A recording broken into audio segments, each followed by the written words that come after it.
changing the way that you think is not a literal example of that. But if you change the way that you think, guess what will happen? You'll change the way you behave. Right? Because our thought process precedes our feelings, right? We think about something and then we feel something. Mm-hmm. We feel something long enough and we act on that feeling, right? That's just natural recourse of thought, emotion, and action. Music, just like smells, right? They evoke memories, right? Big time. So you literally say Midnight Marauders, and I'm at my buddy Ryan Leslie's house, up in his bedroom, right? Because I go back to when that album came out. Yeah, for sure, man. Yes. Like, what's happening, going on. I mean, granted, some things I was into weren't the best. I don't necessarily remember, but because it's not always going to suck. It's not always going to be hard. The floor's not always going to be tough patience, right? So if I face the hardest, then what seems hard for other people because they've been running with me is pretty easy for me. It's not even an issue anymore. And so I think, people get kind of like, man, doesn't like today suck? I'm like, dude, if today sucks, like my last day when I got COVID, I worked a 12-hour shift at the hospital on Friday. Dude, it was rough, bro. It was one of those days, right? I was like swimming out Turd Creek, literally changed more briefs than I changed in 2 weeks combined. Like, it was like, I'm getting paged for another room when I'm in a room that they just paged me about. And I'm like, dude, you just paid, like, I'm one person. However, when the first event happened, I remember this whisper. I remember hugging my brother. My brother whispered to me what happened. My oldest brother told me that my middle brother had been killed by drunk driving. I asked how, and he told me, hey, he was hit and run. They caught the guy. 2 weeks later, court hearing. We're in Santa Barbara. They're getting ready for the sentencing. And the judge asked if anybody wants to address the court. I have aunts and uncles. My grandparents were there. I was there with my oldest brother. And my mom and dad are up front. And the man who killed my brother was there with his mom. He's sitting up front. The judge asked if anyone wanted to address the court. My mom stood up. She said, I'd like to. She stood up with a picture of my brother, Jacob. It was a senior picture, his high school picture. And she looks at him. She addresses him by name. And she just says, I just want you to know, as long as I'm alive, I'm never going to see my son Jacob again. But I want you to know that we forgive you for what you did, and we ask for the most lenient sentence.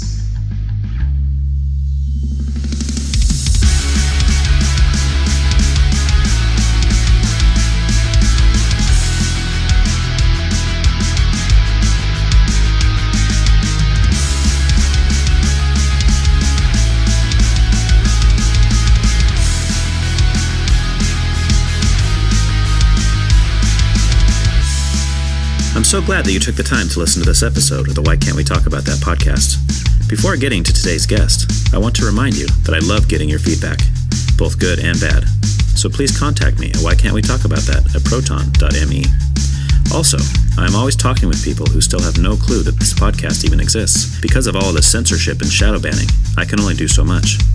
Word of mouth is the best way that people can hear these discussions, so please tell everyone you know that they exist. Thanks. Now on to the episode. For today's conversation, Jerod Hurnblad joins me all the way from Oregon. Well, at least through a Zoom call, that is. Jerod is someone that I have known of for many years, because we grew up with many of the same people, yet didn't get to know him until the recording of this episode. He is currently working as a CNA, which I learned stands for Certified Nursing Assistant, and is also currently going to school to become a registered nurse.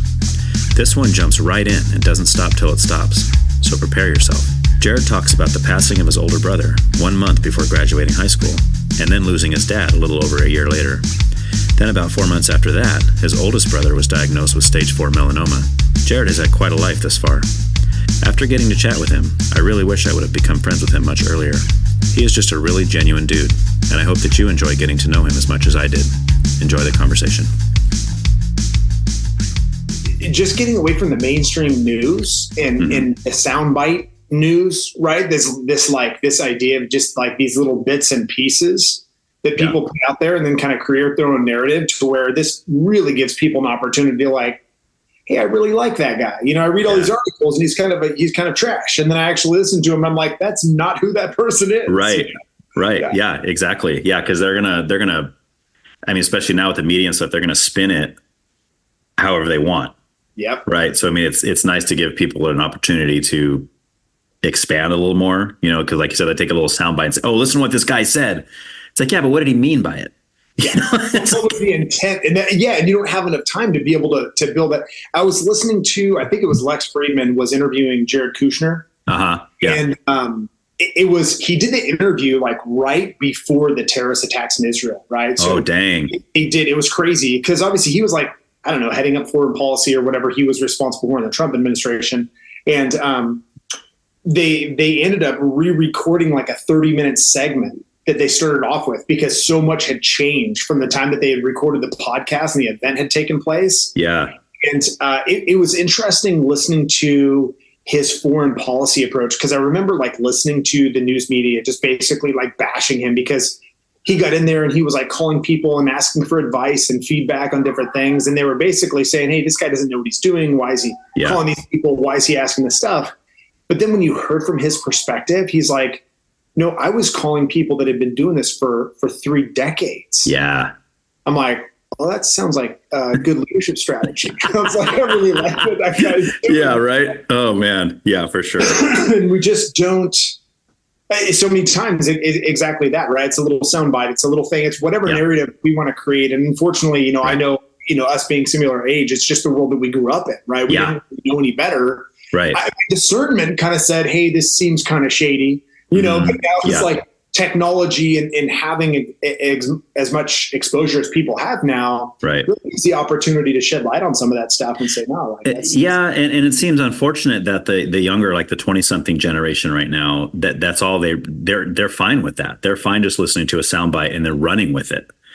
And then they're just spreading all, oh, did you hear what so-and-so? I can't believe he's, and then they go on for a half hour about what he meant by that or what his intentions were. And I'm like, you don't know that. Like, you're just taking this little 5-second clip. Cats and dogs in Ohio. Yeah, right. Exactly. Yes. And that's funny you mentioned that. Yeah. Boom, there it goes. Yes, and it's off to the races, Yeah. I was literally just in a conversation about that yesterday with somebody. And that's exactly what I was trying to say. I was like, look, that was not a smart Trump move, in my opinion, to go. No, but they baited him. They knew what they were doing, right? They're trying to get him to say those kinds of things, because that's what they want to do. They want to clip it out and be like, oh, look what Trump said. What an idiot, So, and you use this one thing and you try and dismantle all these other pieces because of this one thing. It's like, who doesn't say something stupid in their Yes, exactly. Right. Like, if you went through the book of stupid things that I've said, dude, it's It'd be a New York Times bestseller in my case. Oh, for sure, too. Absolutely, man. Yeah. I would never be allowed out in public again. So yes.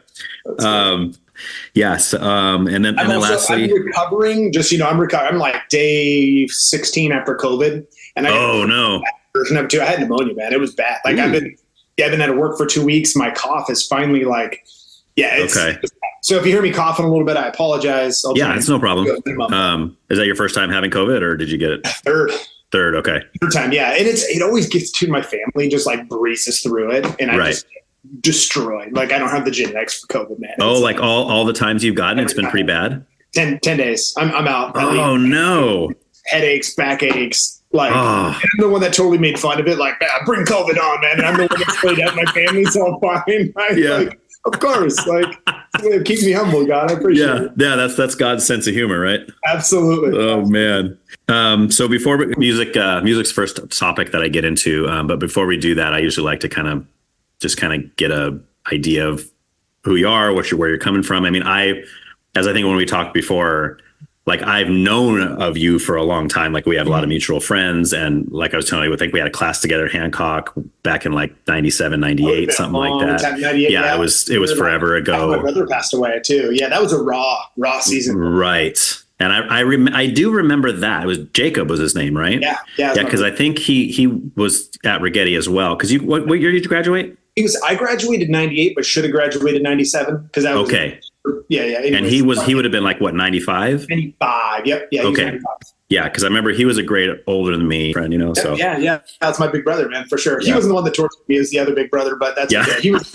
Jacob was the good one, man, for sure. He was like. I think he had already figured it out. God's like, all right, you can come home early. We're good. Right. You never know, man. God's timing is what it is, even though that's hard for us. But definitely hard. It's a journey, man. It is. Yeah.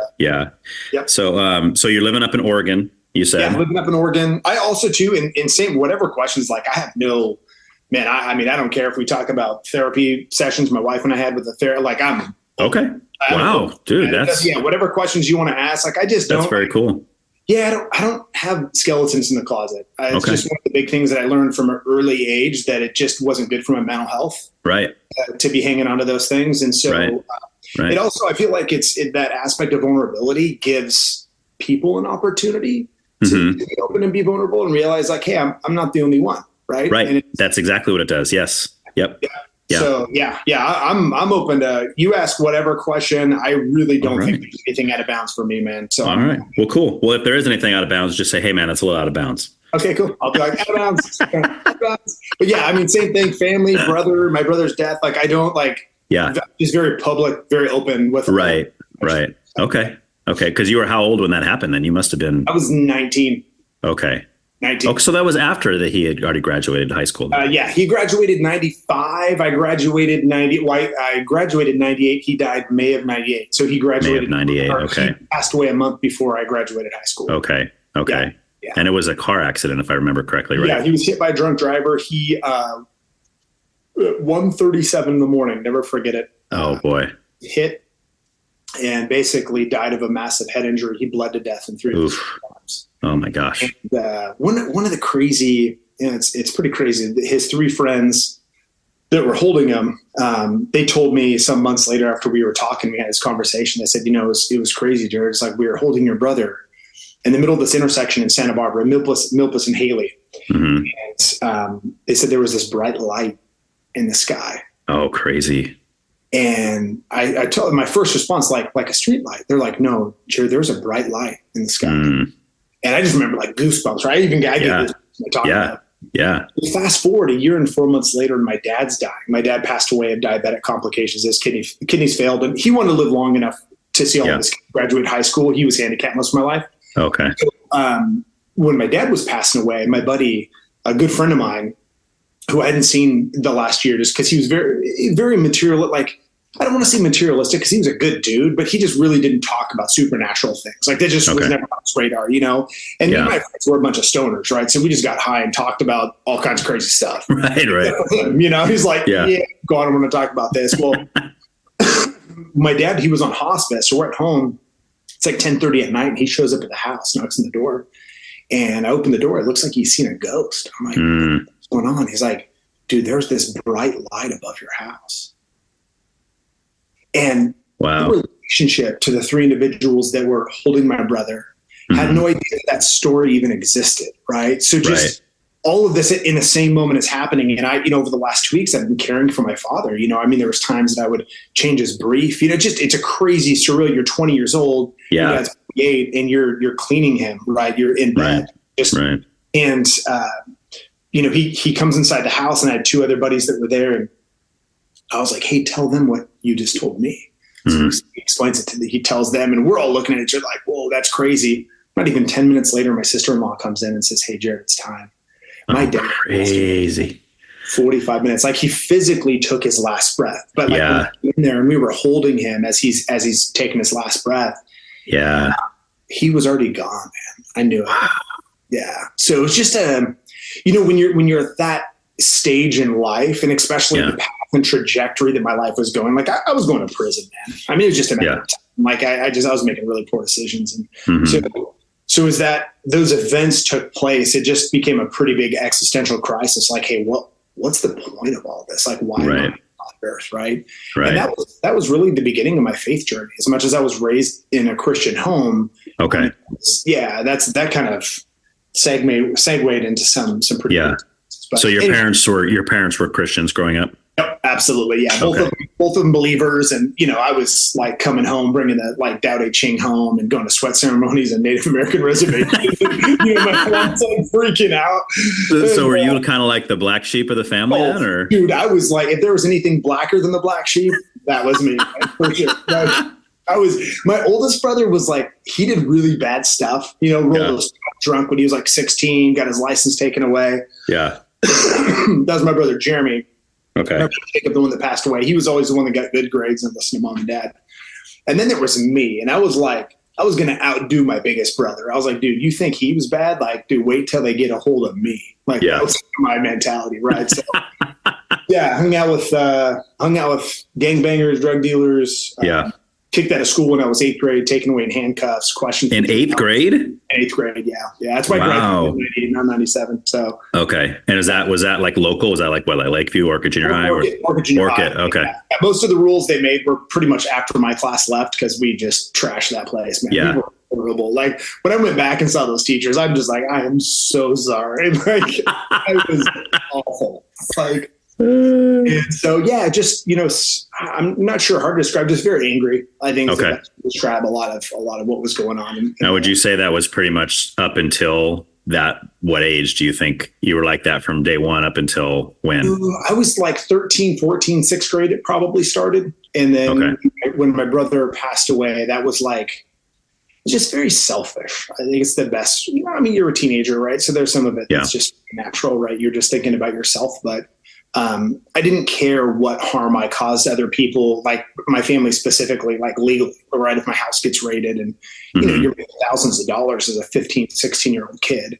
Right. So there's like this ego and this power and control that kind of came along with it. And, vulnerability, scared. I got, when I was 16, I had a gun put to my head in a drug deal that went bad, had my nose. Oh, dang.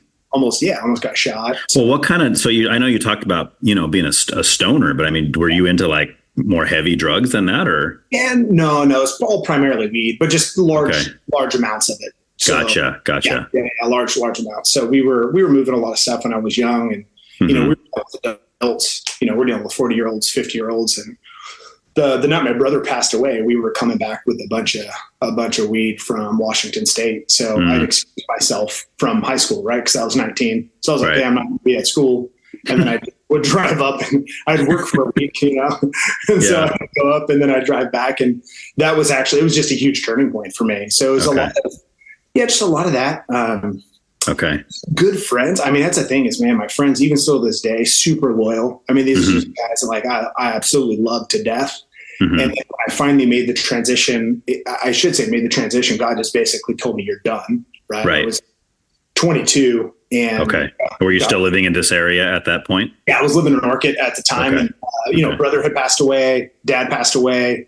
About 4 months after my dad passed away, my oldest brother was diagnosed with terminal cancer. Oh my gosh, dude. Yeah, that was gnarly. He had stage 4 melanoma. So he had, my dad passed away in September, and then I think it was like January or February of 2000. So it was like 4 or 5 months later, he gets this diagnosis. Wasn't living at home at the time. I was the only one at home.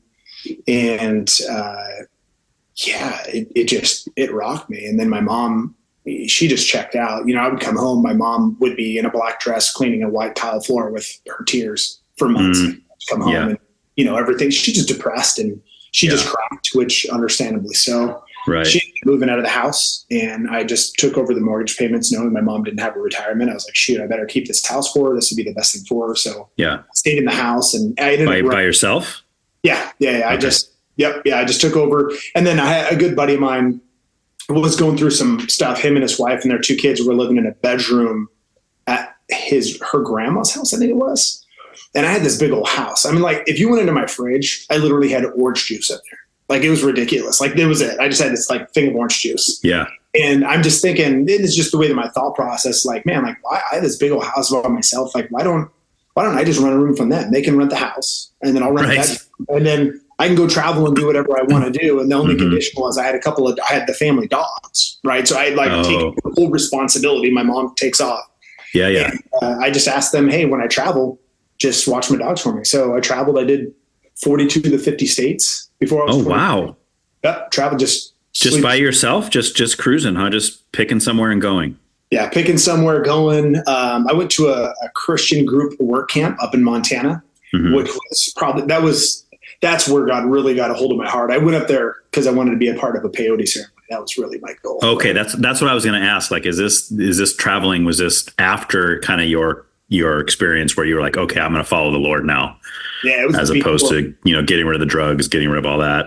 It was all a part of kind of like that journey for me. It was like a 2.5 year, from like 19 to 21, 22, where just all this, just very tumultuous, emotionally, mentally, I'd make really poor decisions. I'd go climb mountains with, I'd be bouldering up 30-foot cliffs, with no ropes, like in the middle of nowhere. No one knew where I was. Right. I'm like, I fall. Gosh, dude. Like I'm just going to suffer in this canyon. Like, yeah. Like, yeah. So you were fearless. It sounds like you were fearless. So just like, is that because you didn't really, you felt like kind of aimless? Like you're like, if I die, I don't really care that much, or? I've always, it's interesting. Ever since I was one of my first memories, my parents were arguing, and I just remember being terrified, thinking that they would get divorced. Right? Like it just something inside of it never sat well in my soul and my heart, and so I remember walking out and grabbing their hands. I'm 3 years old, mind you, and I grabbed both of their hands, and I'm like, Mom and Dad, you shouldn't be arguing. You should be praying. Wow. And so. That would have broke me. Like if I was your dad, that would have broke me right there. So my parents stopped arguing, like immediately, like, okay, like checkmate. All right. Yeah.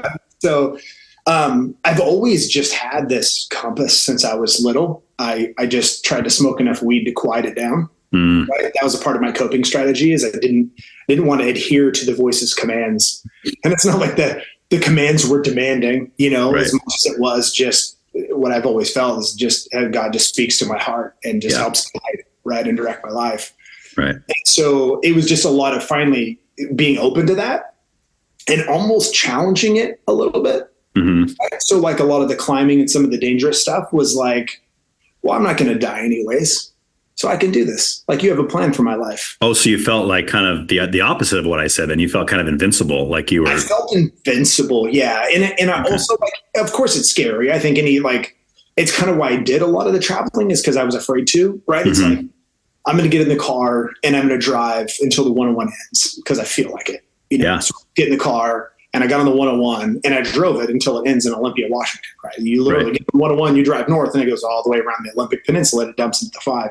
Right. So I did that. And my first night, I was, terrified. Thought I was going to get eaten by Sasquatch. I was in the coastal, just all the things that go through your mind. Yeah. And, So just kind of facing those fears. It's like realizing that fear is a reality that we live with, and some fears are healthy. Don't climb the 30-foot rock face without ropes. Like that's a healthy fear, right? I should or don't even do it with ropes, because that's insane. That's ludicrous. Yeah, I have a height phobia. So I mean, even dude, we have some friends that live in Utah.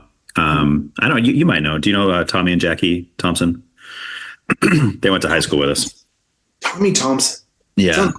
Tommy, I think, was a grade above me, so he would have graduated the same year as your brother. Did he live in Orchid or? Yeah. Okay. They both lived in that Sounds area. Familiar. Sounds really familiar.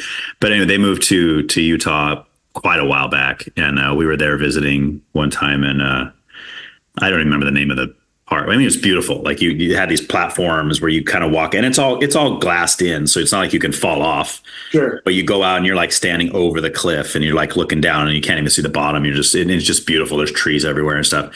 And I'm freaking out, right? Because I got my young kids there, and they're like, and there's no way they're gonna fall over, right? There's just no way, unless somebody picked them up and threw them over the edge. Sure. But I'm still flipping out. But I look across, dude, and there's just these people. I don't even know them. I don't know them. They're sitting on the edge of a cliff, just dangling their legs off, just sitting there, dude, just sitting there. And I looked at them and I thought to myself, there is no way, like there is no amount of money you could pay me to do that right there.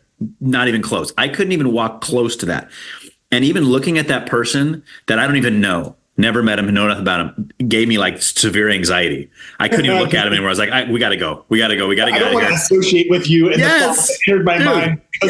Yes. I'm like, dude, that guy's going to fall off the cliff, and I don't want to watch him. I don't want to watch him tumble off the cliff. We're out of here. We're going. But of course, he's not scared at all. They're just sitting there, just having the greatest time in the world, because they don't have. Some people have it, man. Some people don't. You know, I'm with you on that. I for years had been afraid of heights. When I climb up on stuff, I would shake uncontrollably, right? So I'd get up on a ledge or like a precipice, and my body would shake. And then I'd be like, body, why are you doing that? That makes this less safe. This already isn't safe. Yes. This is now less safe. Like, why are you doing this to me? Like, sabotaging me, you know? Yeah. So I feel you and having some of those fears. But I, as a young person, it was just facing a lot of them, you know, just realizing that on the other side of fear is, it's fake, man. It's like the Wizard of Oz, right? Mm-hmm. It's like you go behind the curtain, all of a sudden on the other side. And you're like, bro, I was that. Like, really? Yeah. And that's exactly it. I mean, and I've dealt with anxiety, panic disorder and stuff since I was probably 13 or 14, but I didn't know what it was until I was 33. Wow. I mean, my whole life I'm in and out of emergency rooms. My parents are taking me in. I can't figure out what's wrong. And doctors always tell me, oh, he's fine. There's nothing wrong with him. His brain's fine. His heart's fine. Everything's fine, which was frustrating. Not because I wanted something to be wrong with me, but because it's like, I know something's not right. Yeah. Like, I'm not coming in here because it's fun. I mean, I'm seriously freaking out here. Like, I'm having these weird symptoms. What's happening? So it wasn't until I was like 33 that I started to learn, oh, you have panic disorder. And then I started to go through some talk therapy, and that's where they talked about stuff like what you're saying. Like, there was one of the illustrations would show this big, huge, like scary monster face, like from the front view, right? It looks real scary. Well, then it shows you the side view, and there's this little tiny, like timid little bear who's holding this big, huge, scary mask, right? So from the front, it's like, freaking out. But if you actually realize what's happening, it's nothing to be scared of at all. It's like, it's just your body malfunctioning in a sense, So it's like this autonomic response, right? I'm taking anatomy and physiology right now. So just talking about autonomic, like the parasympathetic, sympathetic nervous system, right? And there's, it's interesting because I've had a similar struggle, not to the point of having maybe like a panic attack, but the level of anxiety to where, in which you could probably relate to this, seeing as you're afraid of heights, but the feeling you get when you're close to the edge, right? But you're not there. And it feels like there's this pit, there's this, like your chest is like below your stomach. Yeah. It just, and it's this, I lived in a constant state of that for decades. Yeah. Wow. Just that was just normal for me. Yeah. So like what age did that start for you? As early as I can remember. Okay. Yeah. As early as I never knew life without it. Okay. So I think it's, my dad was supposed to die in 1985. I was 6. So, some of my most formative memories were pretty traumatic. When you go back and, I look at, just using marijuana to the extent that I did for those years, just coping strategies. Right. Like there's this big world that doesn't make sense to me because of these events that have taken place and I can't make sense of them. Mm-hmm. So the only way to really process that is to use a substance that makes me, I'm a high energy person. Right. So when I would smoke weed, I would still go on like 30-mile mountain bike rides. Right. Oh, like really? I wasn't the guy like playing video games. Right. Like, no, man, I was crushing it, dude. I was like running marathons too. So, wow. But it took away that edge for me, like that edge. And I realized, right, that was my coping strategy. And then, as this kind of Jesus became my coping strategy. Yeah. Right. Just my faith in realizing what was important in life, right? Why I was created, asking all the big questions, right? Mm-hmm. What's the purpose of all this? Right. Why am I here on earth? All that kind of stuff. And once I really started to unpack some of those big questions for me and just having that one-on-one experience with God, right? It's kind of, we talked in the morning, it's like, dude, we can't convince people of faith, right? Like God changes hearts. We don't. Right. And, that's what happened is just my heart changed. And fortunately, the group that I ran with, just watching what I had gone through, because they knew my family well. Like my family was the family that dude, I hung out with these gangbangers, bro. And these guys, they all carried pistols. They were pretty violent people, but it wasn't uncommon for me to come home and they would already be in my house hanging out with my parents. Oh, really? That was just like, and my dad awesome. Was blind, so you couldn't really judge him, because he's like, he had no what they look like, but my dad just wasn't the judgy guy anyways. Right. So it wasn't uncommon. Like I would come home. I remember one time in particular that there was a young man in my neighborhood that I grew up with that nobody no one's parents let their kids hang out with. Right. Oh, okay. He was bad news. This guy, for whatever reason, he took a liking to me and my family, and this dude protected me, bro. Nobody messed with me. Nobody. Nice. Bad things would happen to you if you looked at me wrong. Right. He was like my super violent older brother, right? Yeah. And I remember coming home one night, or around dinner time, I come home and I open the door, and he's at the dining table just weeping. Oh, wow. And my mom and dad are sitting at the dinner table with him, and they're just sharing the gospel with him. Oh, crazy. Yeah, man. That's awesome. And here's this young man that wouldn't have a chance to hear the message from a lot of people because most people's homes were closed to him. Right. And understandably so. I look at it, I've got 3 kids and I'm like, I'm not sure who's coming in my house or who hasn't. Right. I understand. But my parents are just very gifted in that way. It was just something that, through the relationships that we built, and my mom and dad were, my dad was blind, couldn't walk real well. He was handicapped. So he's like, don't knock on my door. Like, just come in. Yeah. Like my friends would like knock and literally walk in. Right. And they didn't ask for food. He's like, if there's food in there, just go eat it. Just eat it. Wow. Yeah. And so it was a cool refuge for a lot of people that weren't, unfortunately there were some kids that weren't very loved. There was some foster homes near, I don't remember, some foster homes in Orchid that were kind of known amongst the community. And I was friends with most of those kids. And some of those kids would get bussed up from LA, and it wouldn't be uncommon for me to wake up at 6 and 7, 8 in the morning and one of them sleeping on my couch because they had gotten kicked out of their foster home and they wouldn't let them back in. And the only house they knew to come to was mine. Right. And my mom literally would make a bed for them on the couch. Nice. So it just like, that's awesome. Yeah. You get raised. They're just a lot of love. Like my parents really showed me what the gospel was growing up. Yeah. Like living it in front of you as opposed to just telling you, although I'm sure they did that too, but Absolutely. There was some telling, but it once again, like my dad just kind of let the journey become ours, for my kids too. Like I love them. They go to church with us because look, you're under my roof. You're going to go to church with us. Here's the deal. Like, but then there's some days we don't go to church and we'll do church TV or church in the car. Right. It's not always the most structured, but it's their journey. Right. Like I'm going to share the gospel. I'm going to share why I believe what I do. But at the end of the day, like their belief is going to be theirs. It's not right. Like it has to be authentic. And my oldest son, it's pretty cool. He's really reciprocated that. And we've talked about it a few times. Like, Dad, I don't know if I'd really be in a church and that kind of stuff if you forced me to, but since you didn't, right, like it's become something that's his, right, which is amazing. So, how old is he? 17. So your oldest is 17? Oldest is 17, yeah. Okay. Middle's 15, youngest is 12. Okay. Boys, girls? Boy, girl, boy. Boy, girl, boy. Okay. Boy, boy. Yeah. How about you guys? So we got we have 2 boys, 2 girls. Okay. Our oldest is 25. I keep messing this up. I'm pretty sure she's 25. She's married already. And then we have a 22-year-old son. He's still living at the house with us. And then we have a 16-year-old daughter and a 14-year-old son that are still at the house. Okay, nice. So, so we started early. We, wasn't our plan.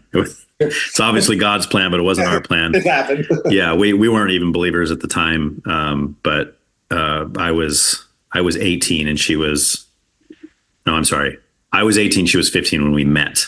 Wow. I believe I was 20 and she was 17 when she got pregnant. And, it was just one of those things where it was like, she came out of the bathroom with the test, the positive test, just sobbing, right? It was just like, it wasn't like we were like, oh, yay, parents, this is great. The world as you know it is coming to an end. Oh, it was, she was still in high school at the time. It was something. So she ended up, neither one of us being believers, for whatever reason, we were both very against abortion. So even though we were too young, even though we had really no intentions of being parents at that time in life, we're like, well, I guess we're having a baby. So, and that's our 25-year-old. So, and it wasn't until she was pregnant with my now 22-year-old son that we became Christian. So, I didn't grow up in the church. I actually hated Christians growing up. So I was that guy. I used to, people invite me to Bible studies. I'd go argue with them, tell them how stupid they were. And, you're narrow-minded garbage and all that. I was never an atheist, but I also hated any kind of religious anything, any kind of, especially one that was saying this is the only way. It's like I'm gonna continue to hell and manipulate you whatever way I can. Yeah, exactly. Right. It's interesting because I have the same, as much as I can never really deny his existence, and I've heard from the faith, but I can relate. That's one of the things that I like the least. And I would just say about religion in general, right? That's not something that's endemic to Christianity, right? You can look at any religious worldview, and atheism is the same way too. They can be extremely dogmatic, right? And try to persuade people into their antithesis, right? And it's human nature, I think, in some way. I don't like any of it, Yeah, some of it's hard. Some of it's hard to take, and it's funny because years later after I got saved, it was like I would talk to people and I would get the same arguments that I used to use, and I would just kind of smile.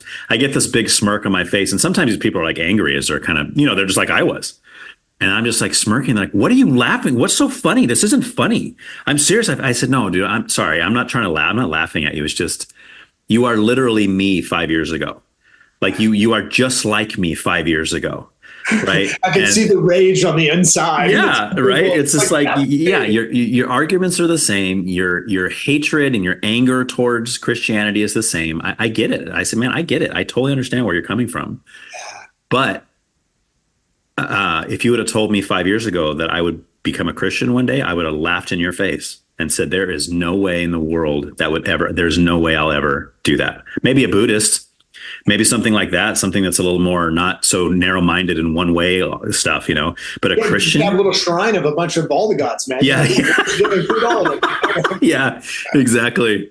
Dude, it's like one of my, I don't know if you ever saw one of my favorite episodes of I don't know if you ever watched The Simpsons, but there was been a long time, but yes, Simpsons all the time. It is an old episode, but there's an episode where Homer decides he ends up staying home from church one day, and he has the best day of his life, and he attributes it all to missing church. So he decides he's going to stop going to church. He's going to dude, it's so good. And he's in there, and you just reminded me when you talk about all the different statues, but he's in the Quickie Mart and he's talking to Apu, right? And he's like, he's got the little statue of Ganesh or whatever it is. We know the elephant, whatever. Yeah. And he's over there trying to give it a peanut, and Apu's like, please do not offer my God a peanut. It's just like, dude, it's like the funniest episode of all time. But anyway, just stuff like that is so funny. I really love it. Yeah, it's great. But of course, he's not PC anymore, so he can't exist. He can't. No, for sure. We might offend somebody. They can't voice him anymore. But so take me back to where we were with kind of so you're out on the road, you're traveling all these different states by yourself. Yeah. You at some point you meet up with some people, like you were saying, and that's where you kind of started now I'm going to be serious about this. I'm going to really follow the Lord. Yeah. So it was July of 2001. And I had signed up for, out of all things, right? There was I was working part-time at a winery, and I met this guy who was talking about these Christian youth groups that would go to Native American reservations in the summer, and they would help rebuild homes or, nice. Fix them up. Right. Is this California or are you in another state? I was in California at the time. Yeah. Okay. Yeah, I was living in Orchid, working in San Ynez. Oh, okay. Yep. Yeah. So working with, a couple of buddies of mine in the wine business. And so, so I heard about this thing, and I was like an amateur photographer, so I was like, hey, maybe I'll just they'll take me as a volunteer photographer. So then I get my room and board and food for free, and then I can really get plugged into a I have a reason to be on a reservation for a week, because I always for whatever reason I've just had this fascination with Native American history. I still do. Just had this real deep. I think it's when you go to Europe and you want to know the history of Scandinavia, you go through Vikings, right? You want to learn about the Vikings because that's who was there thousands, right? Sure. So when you're going through the history of any area, you're going to look at the people. And for me, understanding the history of North America was understanding the history of Native Americans and the tribes and how they got here, the different linguistics. I got into all kinds of different stuff. I mean, I'm literally 20 years old. I'm reading books and memoirs written by different Native Americans and different tribes. And I always just had this fascination with the Northern Plains tribes, right? Like the whole, Custer's Last Stand, who I still historically believe the dude was a pretty big, I don't want to use a bad word, but just plug in whatever bad word you want. Not a nice guy. No, ethically, he was enough, man. I would have definitely joined the natives in their assault of and not that the natives are perfect, right? No human being is, right? We all have flaws and stuff. But I think there was just this kind of connection that I had.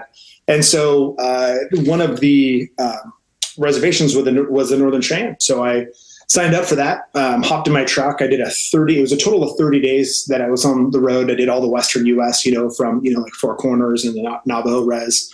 Okay.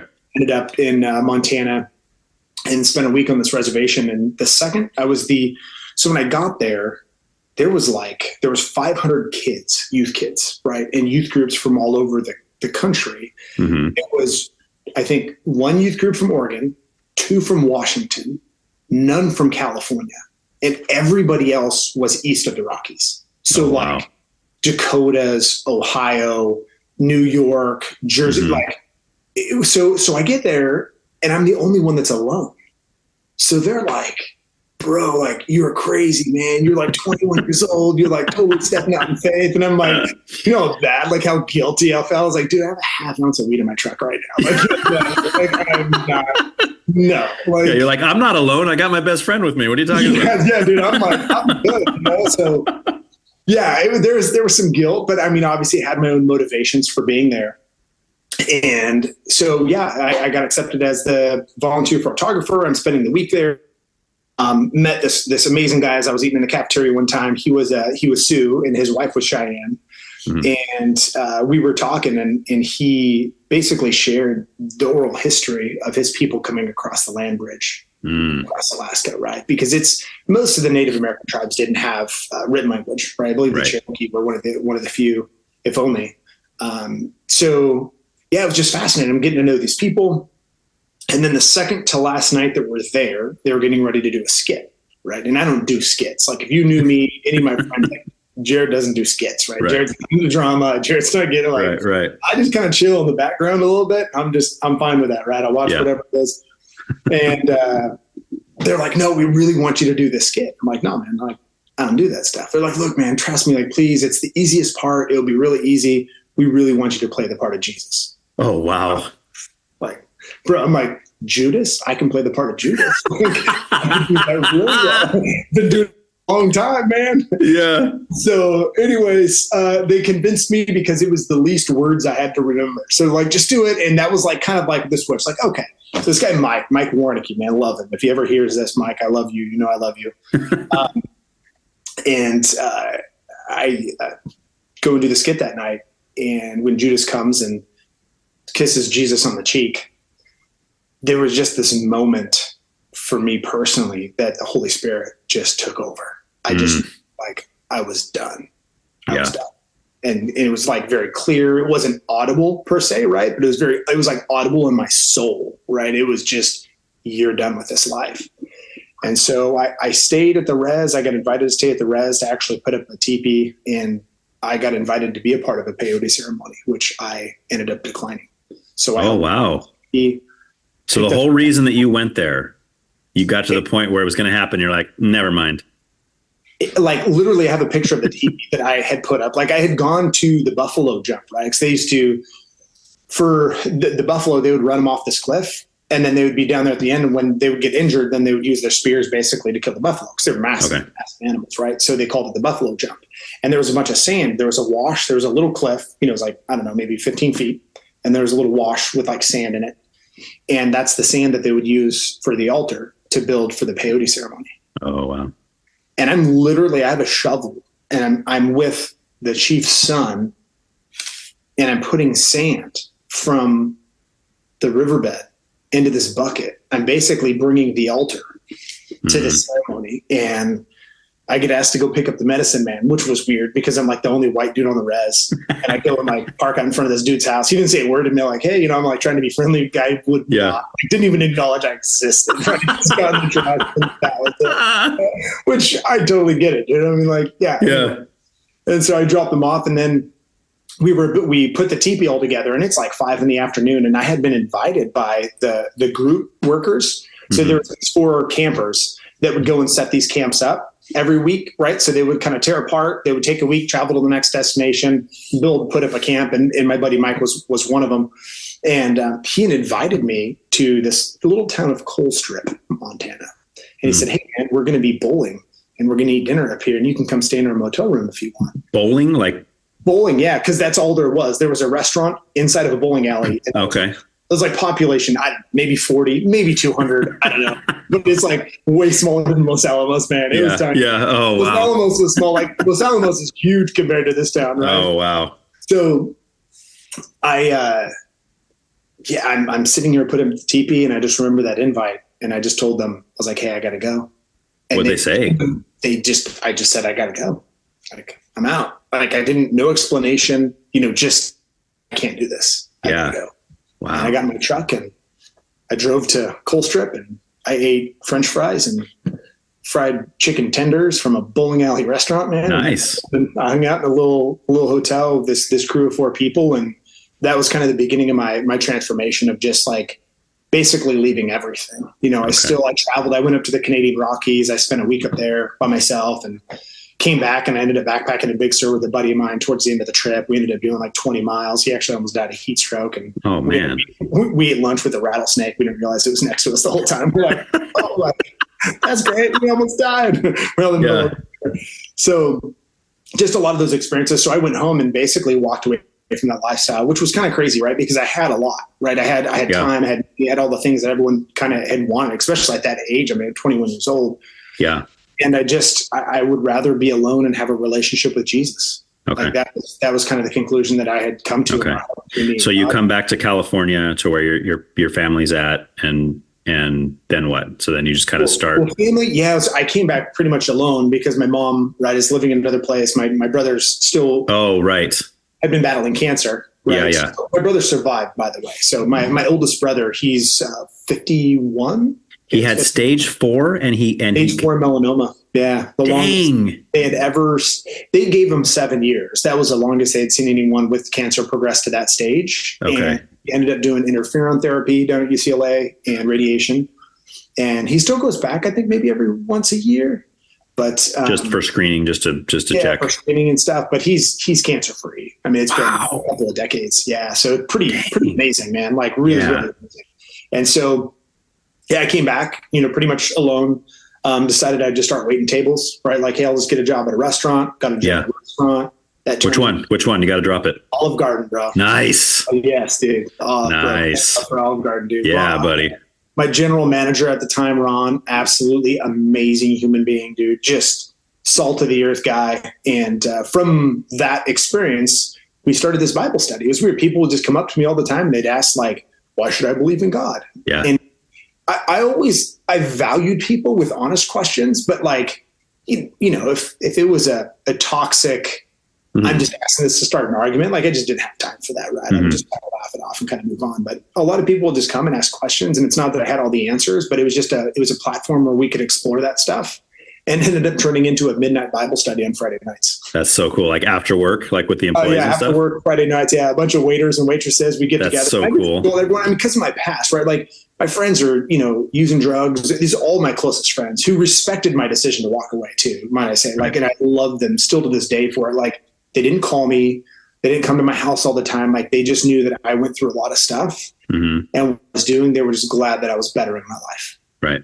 That was the best. And I'm still friends with a lot of these guys to this day. And that's exactly what they say. It's like, no, dude, we love you, man. Like, that's awesome.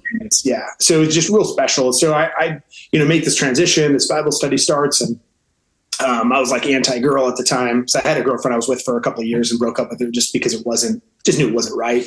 Right. Girl, she didn't do anything wrong, but just my life trajectory was going a different direction. Yeah. And it was through this Bible study. I ended up, we'd have parties that would get busted and they'd show up to Bible study, man. Like it wasn't uncommon to have people that had been drinking show up at Bible study. Like, nice. And it was like, there was welcome. I was like, look, man, like this is your life, right? Like here, we're going to get you where you need to go safely, because that's one thing that we're going to do. Right. There's just no judgment here. We're not like, that's between you and God. Like God does not put me in a position to judge you, to judge where you spend eternity or what you're doing. Like there's certain things I think there's a good moral judgment when it comes to, right? Murdering people's not cool. I won't judge that. Sure. But when it comes to my own self, decisions that I make about myself and what I'm doing with my life, is like, that's your journey, right? If that's what you're doing, that's what you're going to do. And so that's kind of was the format for it. We'd ask, a bunch of cool stuff. And then through that, I ended up meeting my wife, going up on 21 years now. Oh, nice, dude. Nice. Yeah. And is she from the area too, or is she from? Yeah. Born and raised Santa Maria. Just amazing. I'll never forget the first time I brought her out on a date, because I was like, Matt Pettit. Yeah. Oh yeah. Matt. So Matt was my boy, man. Like Matt was my first friend that was a believer.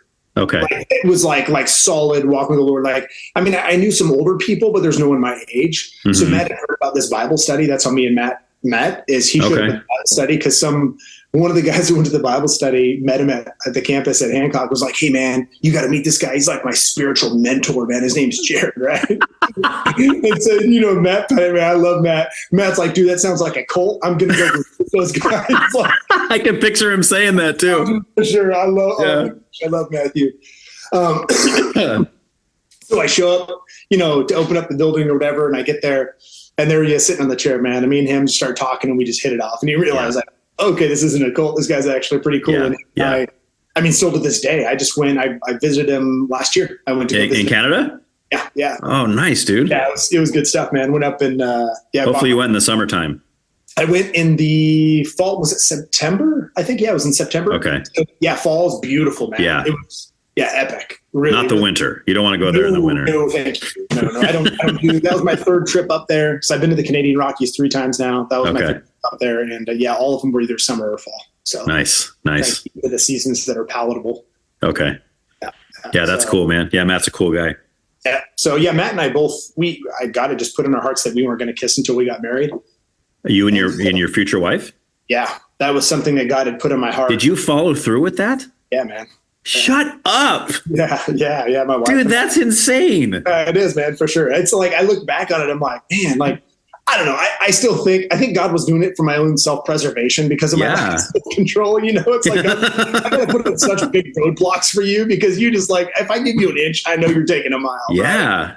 And dang, dude, that's commendable, man. That's really impressive. How long were you guys together before you got married? A year and 4 months. Wow. Yeah. A year and 4 months we were together. And it just like, I look back on it and I'm so like, my wife 100% is worth it. It's just, I look back just as a human being, as a soul, like I'm married up. I'm 100% grateful for the woman that is, one, raising my children, number 2, that I get to spend the rest of my life with. Yeah. Just who she is as a human being, like how she carries herself, like her sense of like conviction and just in right and truth, like who she is as a friend. Like she's just very trustworthy, kind, compassionate. I mean, we've fostered 8 kiddos. I mean, she's like the woman that I'm at a work trip in Toronto. It's like, 10 o'clock at night, 7 o'clock at night back at home. And she's like, hey, I got a phone call. There's this 5-pound little baby girl that was born, exposed to meth. Mom and dad abandoned her in the hospital. She's in the NICU, doesn't have anyone visiting her. Like, should I go get her? I'm like, she has 3 kids of her own at home. Yeah. And I'm not even home. And here she's like, she's about it, man. I'm like, all right. I was like, sweetie, you do this, man. Like, right? I was like, just call me if you need to vent, because that's all I can do. I'm going to be 30 days or whatever. So that's just the type of soul that she is. Yeah. And so in those situations though, you bring the baby home and then what? You just kind of take care of the child until it can go to like an adoptive family, or? Well, the goal was to adopt. So my youngest son's adopted. So I have 3 kiddos. And the goal for us was to adopt again. We wanted to, and that was part behind it. We had prayed about it, but God just had other plans. Like it seemed like we had other friends going through the process, and they've adopted through that process, and we never did. It just, for whatever reason, through each one of these videos, we just had a chance to really love on these kids in that season of life. Mm-hmm. And the way that we treat it is like, if you came into our home, you are ours. Yeah. Right. Like, it just because your situation doesn't mean that I'm going to love you less. Like, it's going to hurt me when you go, because I'm going to love you with everything that I have. But me and my wife and my children are all in a safe place to grieve that process. We're in a healthy place where we can work through that. Mm-hmm. And it doesn't make sense to hold back any form of love to another human being that needs it in their greatest time of need. Right. Yeah. And so we would call them son, daughter, and if their biological mom or biological dad was known, we loved them. We prayed for them, right? Our hope, granted, our fear was that, shoot, they're going to go back into the home, and then the mom and dad's going to relapse, and all this other stuff's going to happen, which happened. Yeah. And it was heartbreaking and terrifying. Yeah. But at the same time, that's where you just really have to understand that there's just much bigger things at work in life, right? Yeah. It's like the pebble in the lake, right? You drop a pebble, and I see the ripples that the pebble have, but I'm not on the distant shore. I don't see always the impact that these acts have, but this is what my wife and I both felt like we were called to. We felt a deep sense of like, this is what we're supposed to be doing. Right. And probably wasn't, man. I like, my wife would, think we were ruining the kids. She's like, gosh, we're ruining the kids. Are they okay? No. And I'm always the one that's like, I don't really know, but I'm just like, I'm going to be fine. This is great. It's like right until the wheels fall off, we'll be okay. Right. And my oldest son, we were hiking Mount McLaughlin. It's this like 9,500 foot peak close by where I live up here in Oregon. Yeah. And we were climbing up there and we were having a pretty deep conversation with a couple of his buddies as we were hiking up. And he's like, you know what, Dad? I think I want to adopt after I get married. Like, wow. I was like, really? And he just talked about his experiences that he had taking in these children and just loving and knowing like, hey, I have more love to give. And there's other human beings in need that need it. And I'm just like, man, that like, and he's the one that's 17 right now. He's 17. Okay. And so just to hear him speak that way, it's a huge testament to his heart. Yeah. Who he is as a being and same thing with his friends. He's got an amazing group of friends, like just his circle. Like his sphere of influence is real solid. That's awesome. So at what point did you guys end up moving from California to Oregon?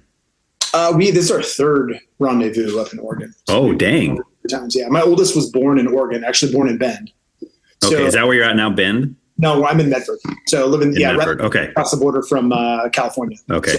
So we were going to, I don't know if you were part of this or not, but when we were going to Calvary Chapel is where we first started going to church when we got saved. Mm-hmm. And then there was like this, I call it a mass exodus, but there was a bunch of families from there that all moved to Bend. Like I remember like Chris and Annie Chabot moved up there. That's who I moved up there with. Okay. That's what I was going to ask if you were part of that group. And then like Chris and Lisa Dickinson, and then like they all kind of just went that direction. And we visited, we stayed a couple nights with Chris and Lisa in Bend one time shortly after they moved. In fact, we were on our way to see Jackie and Tommy in Utah, and we ended up staying with Chris and Lisa, and we loved Bend. We're like, dude, this is small world, man. We were talking about moving up there at one point. We're like, oh, this place is really cool, Yeah. So Bend's a special place. And I just talked to Chris. I hadn't talked to him in a while. I just talked to him about a month ago. Okay. Yeah. We lived like a block away from the Dickinsons. So we were literally, we bought a house up kind of right in that same area, northeast. Okay. And it was odd. We loved it. I crashed and burned, man, like financially. Like it was for sure. Cause it was just a real humbling, everything that I'd always done since I was little, it always worked out. Mm-hmm. So I just kind of had this real cavalier, I'm just going to get her done type attitude. Didn't matter what it was. And I went up there and I struggled, big time. And it was real humbling. So I was there for about 7 months and moved back. My son was born up there. We had a bunch of medical debt. We had a bunch of stuff going on. Mm-hmm. And so we basically moved back to Santa Maria back in 2007. So but lived there for maybe 9 months. I think it was maybe about 9 months. Okay. Love Bend, man. Absolutely. Yeah. Yeah. It's a neat place. Bend's a cool town. This is it's interesting. Where I live right now is really there's so much potential. It reminds me, it's a little bit milder. Bend has long winters. Right. So our winters aren't as bad. We have hotter summers, but there's actual seasons, right? Yeah. It's like, it gets hot in June and it stays hot till August. Mm-hmm. And then it starts to cool down in September and it stays like that till November. Then it gets cold in December and it stays that way till February. You guys get snow? Yeah, a little bit, but not like you don't even need two-wheel drive. You don't even need a 4x if you live in the valley. Yeah, if you live here in the valley, like it's I think we've driven through. I don't know if we've driven through Medford, but I know I see the signs because we drive. I have a cousin who lives in Camas, Washington. Okay. Which is, suburb of Vancouver. It's on it's on the river there, the Columbia. Yeah, exactly. Yeah, you cross over the bridge over the Columbia. But like we take that drive and you go up through up the past Reading and you go up, then you drive through Medford. Yeah. Yes. The goes right through. Yeah. Right. Reading's right where it starts getting pretty. Dude, it's beautiful. Oh yeah, man. I remember the first time we drove that, I was like, because I'm born and raised Santa Maria. I've been here my whole life. I lived for 8 months. I lived in a little town near San Diego in San Diego County. And other than that, I've been here. And then when my cousin moved up there, I had flown a couple times to visit him in Washington. But one time we took the whole family and we drove. And dude, you just get, like you said, you get up that hill, like near Chatham, you start seeing all those trees. And it was like the prettiest thing I'd ever, I was like, dude, look at all that. And for like an hour, look at all the trees. And then like 3 hours later, you're like, is there anything but trees? Yeah. I mean, there's just nothing but trees. Just trees, man. Yeah. You're starting to get tired of it. You get to Eugene. And then it really, until you get to Eugene, you're driving through the mountains. You go from Reading, right? From like the Central Valley to the West Valley. And in that whole trip, which is, gosh, probably 4 hours of driving, that's a good like 4 hours. You're just literally winding through mountains. And it's so beautiful though. Yeah, this is my jam, man. I love like this for me is paradise. I'm 45 minutes from multiple lakes and rivers and creeks, and I'm doing school full time, and I'm working at the hospital right now. And there's times that I'll study and I'll download like podcasts for like my A&P, and then I'll get my A&P book, and I'll just get a hammock, man. I drive up the mountains. There's no cell coverage, and I just lay up in the hammock and I just study. So you're big outdoorsy guy. Yeah, I love the woods, man. Okay, absolutely. It's my happy place, man. That's always been. Through that existential dilemma that I had, that's just really where I don't want to say I met with God, because I meet with God anywhere. It doesn't matter where it is, but there's just there's a special kind of recharging that takes place when I'm out there. Yeah. Oh, for sure. Sure. So what do you do for work? You work at the hospital? Right now. So I'm working as a CNA right now. So I was in the car business for 20 plus years, and that was that's why we moved back up here. Is I left the car business, left automotive completely. Always wanted to work in a hospital. Always wanted to work in healthcare. It was just something that had moved my heart for the longest time. Watching my dad be in the hospital and just the way the nurses cared for our family, I just always admired the profession. Yeah. And so, but like most things, you don't really know you like something until you do it, and you got to see. So I didn't want to go straight into nursing and spend a bunch of money and a bunch of, good percentage of time doing something that then I would do and realize like, hey, I don't really like this. So I got licensed as a CNA in 2023, spring of 23, and started at the hospital. Got hired on the first, though, really was the floor that I wanted to work on. I had driven by and I was praying about it. I was like, man, that's like, I wanted to work in oncology and cancer, right? With, just experiencing what I went through with my brother and, also hospice. I did hospice volunteer work after my brother and my dad passed away. Oh, wow. That's gnarly. When I was in my early 20s. So just always had like, I don't know if comfortable is the right word, but it's kind of a space that I always occupy because I experienced so much loss at a young age. Right. That it was familiar for me. So going into a room where somebody's passing away, someone's actively dying, or family's getting ready to make that decision, whatever the circumstance, right? Because there's just a myriad of different scenarios in which that event takes place in all of our lives, right? Right. And that's where I wanted to work. And so I applied, recruiter called me. I said, hey, explain to me why you want to work at a hospital. Like, I see all your career in the car business. Like, that doesn't make sense to me. Like, you know what the pay is, right? I'm like, yeah, I know what the pay is. It's fine. Like, don't worry about it. Schedule's the most important thing to me right now. So I'll work them on my schedule, but the pay is going to be what the pay is. Right. And so I told her my story, and she's like, hey, I really want you to meet this manager. And it was the manager of 3 West, the hospital I'm at right now. He absolutely amazing human being, man. Yeah. Like, our 15-minute interview was like 45 minutes. And I think we all got the job, worked on that floor. That's the floor that I work on right now. Just love the team, the people. We have a new manager that's there too. She's an absolute gem, just sweetheart. They just genuinely compassionate, caring, love people.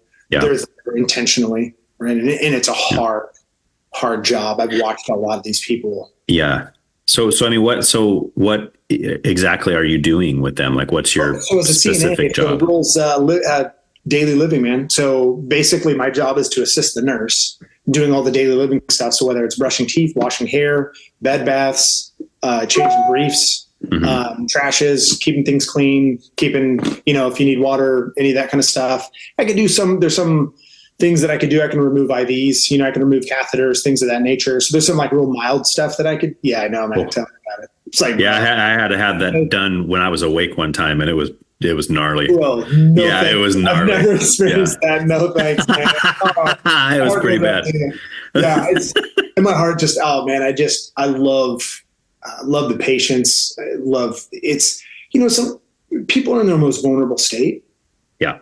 And just like in any job, right? Even when I was in automotive, right? If you're running a service department, I'd always explain to the team, it's like, one, these people might be traveling through town. You're not their car guy. They don't trust you. They've heard horror stories about you, right? And that you're going to take advantage of them. Right. There's something wrong with their car that they don't know if it's really wrong or not.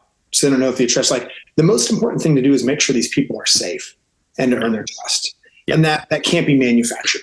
That has to be authentic, right? That has to come from who you are as a human being. That's not something I'm going to send you to training to and you're going to learn in 4 months, right? And it's the same thing in healthcare. And healthcare is even more so, right? Because this is like, you're talking about dealing with anxiety. Like people that don't deal with anxiety, if you're hospitalized, you're going to be anxious because you're in a hospital.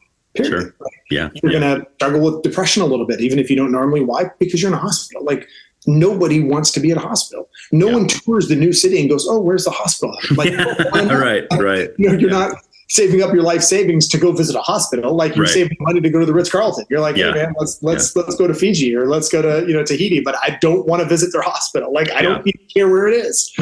So people are in the state of like heightened emotional state and they're very vulnerable. There's some people that can't change their briefs, right? They don't control their faculties anymore. And so to be in a place, for me, at least in the position I'm in right now, to care for people in that state is probably one of the greatest privileges that I could possibly have as a human being and caring for another human being and making sure that each one of my patients that I'm in there, that they know that it doesn't matter. Like, I don't care if someone has diarrhea, man, just makes a mess and I got to change all the sheets, change everything, roll you over, roll you back, do all this stuff. Like number one goal is how can I do that comfortably for you? Right. And number two, and even most important, like how can I do this in a manner and such that creates the least amount of shame that you're going to put on yourself. Yeah. For being in a state, because who was like, if I was in that state, like that would be really embarrassing. Oh, so, for sure. Yeah.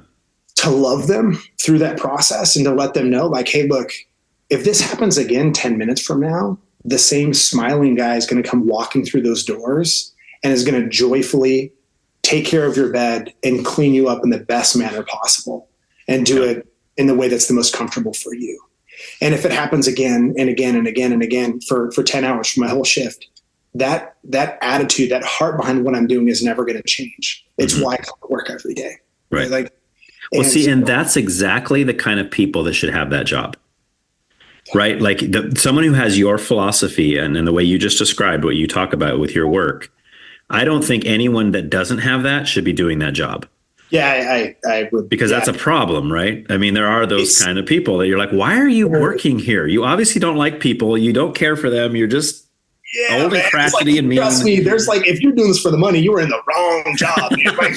Right. Dude, In-N-Out will pay you more than when you're getting paid. Yeah. Like right now, you can go flip burgers. Like, trust me, like that's probably like, you're 100% correct. And I've had the privilege. I don't get floated. When you get floated is when you come on shift and, you're maybe fully staffed. And so they take your position and float you to a different floor, right? So you go to, post-surge. So basically people are getting at, operations, things like that, amputations, things of that nature, or just a general med surge floor, whatever.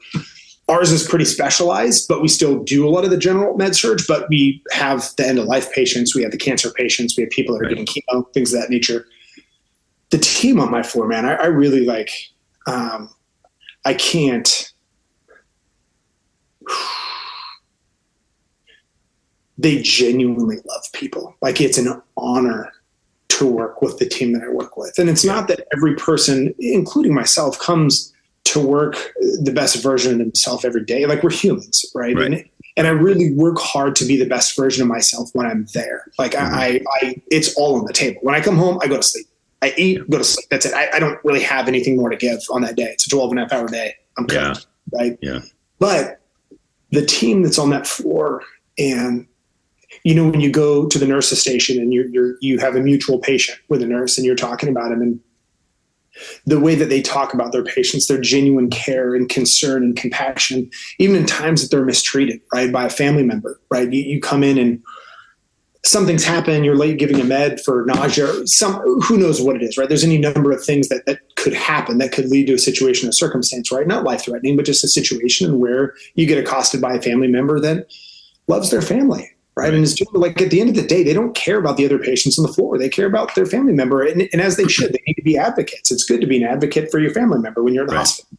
You have humans that aren't perfect caring for a family member. So if you can plug any of those gaps, like, man, please, like any way that we possibly can to provide the best level of care. Right. So when you go through those experiences where family members are maybe not necessarily the nicest, which isn't common. I mean, I honestly, it doesn't happen all the time. It's not the most common thing, but when you go back and your team has this attitude of loving people and understanding and being compassionate to those family members, of genuinely saying like, man, I couldn't imagine going through what they are right now. Like when you're surrounded with those kind of people, man, like work just it's not even work anymore. Like I always say whenever I go to work, and some of my teammates think I'm a little crazy, but it's like, bro, can you believe they're paying us to do this? They're like, yeah, dude, this is hard work, man.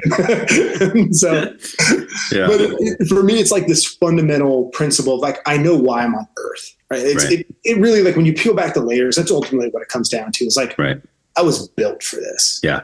This is what I was made for. Which is unique in a sense, because a lot of people don't have that. A lot of people are just doing what they're doing because it's just what they're doing. Like most people, you ask them about their work, their job, even their family life, whatever they're doing in life. You say, hey, do you just feel like you were meant to do this? Or this is why you're on earth. This is why God made you to be doing this thing. Most people say, no, I need to eat. I need a place to live. That's why I have my job. You know, it is what it is. So, I mean, that's why that's awesome that you're able to do that and be like, I just love doing this, you know? It's a huge, man, it's such a privilege to be able to, because for many years I didn't, you know, I worked in a business. I worked in an industry that I really, it's not bad. I learned so many things. I have amazing relationships that I've built throughout the decades of working in the industry and did really, really well in that industry in all the positions I was at. But it's just not where I was supposed to be, right? It's not a knock even on the business. Like that's just not,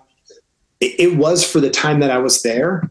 Yeah. And there were some instrumental people in my life that needed to really sow into my soul. One of them, my buddy Earty, I hope he has a chance to hear this, but he's like my brother, man. I love this guy like to death. He works down there in San Francisco. He's one of the owners of a dealership down there that I work with. I was in a pretty rough place when I'd moved. So my second move to Oregon, and then we moved back, and he called me up, like total just God phone call situation. And he calls me up, says, hey, I just took over the store. This is what I'm doing. What do you think about being a sales manager? Pay you whatever you want to get paid. You just whatever you want. And I just want to I'm bringing the team back.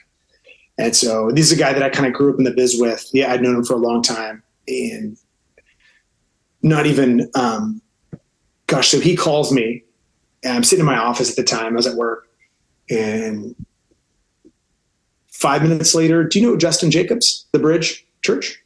No. Oh, dude, if you don't know him, that guy's like salt of the earth, walks with Jesus, dude. Justin Jacobs, bro. Okay. Absolutely love that guy, man. He walks with the Lord. I love him to death. So where's that? The Bridge? Is that one of the ones on Skyway? It's on Skyway. Okay. Yeah, it was the old. I can't remember what that old church was there that kind of broke apart. But it's on Skyway over by the old Center Times, kind of back there. Yeah. And anyways, he texts me. I hadn't talked to him probably in 5 or 6 months, and he sends me this text message after I got off the phone with Ollie. He says, hey, man, I don't know what's going on, but I just want you to know I'm praying for you. And of course, I'm like, okay, well, God's talking to him. I text him back. I'm like, so is God saying to stay or go? I had a good job at the time working for a good organization, but me and my wife were in a tough place. And I was in an area, I was living in Santa Rosa at the time, that I just didn't really, I didn't belong. It's not that it was a bad, I wasn't supposed to, like, there's just some stuff that was there, and it's hard to put my finger on why, but I just wasn't. And so he calls me. He's like, well, selfishly, before I consult the Lord, absolutely move, man. You can go.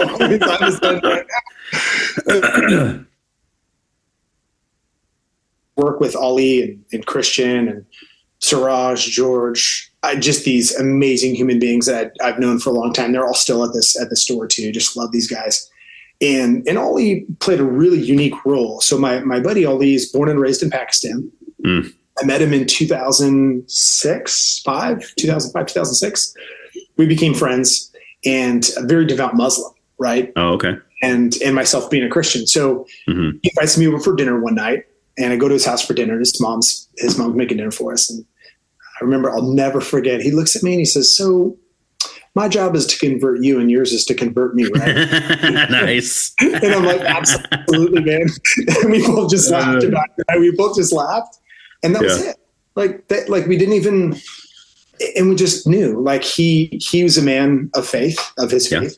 Yep. He believes it. He lives it out. I've watched God use this guy in so many ways that it blew me away. And when I was ready to make this next journey, and my wife and I had really prayed about this next, kind of leaving the car business and coming up here, he's just instrumental in even like the format. God used him in many ways, emotionally, spiritually, financially, just in all these different components to make this happen. That I'm living out this thing right now, right? Where I'm in healthcare and I'm pursuing nursing. I'm going to school to apply for nursing. And yeah, I think it was, so before my kids even knew. So my wife, obviously, her and I were talking about this move, buying another house up here and making this transition. And I told him, I said, hey, I'm thinking about this. And mind you, this is my boss, right? So I'm telling him like, hey, I'm going to probably be leaving, but I'm not sure.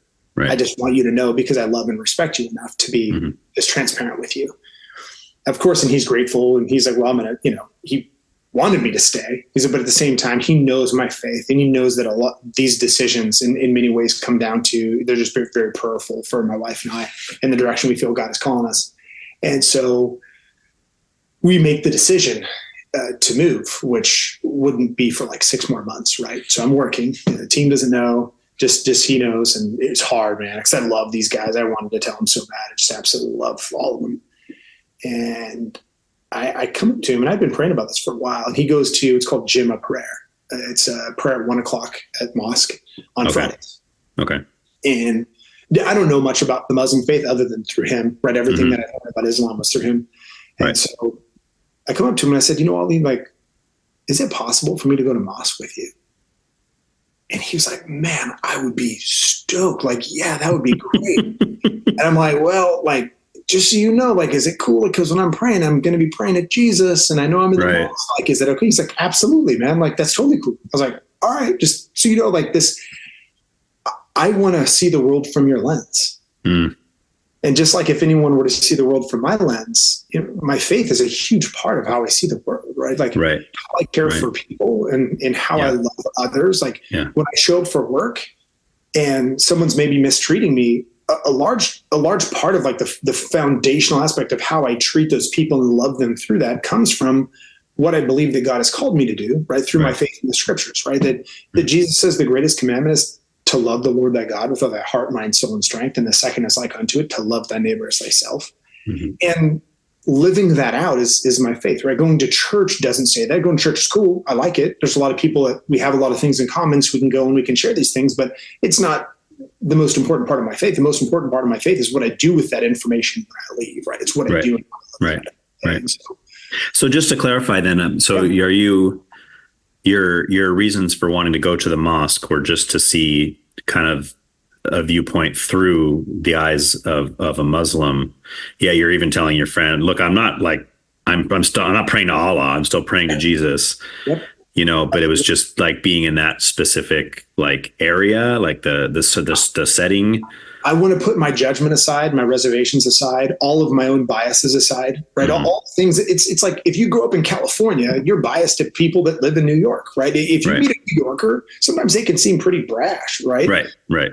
I personally love them. I'm just like, dude, I love it, bro. There's no guessing with you. Like you just right. Yeah. I'm like, cool, man. Like that's just cut to the chase. Let's get down to it. Cool. Like me? I'm okay with that, bro. I don't need to waste my time either. So, or you do like me, and that's great, and we know where we stand.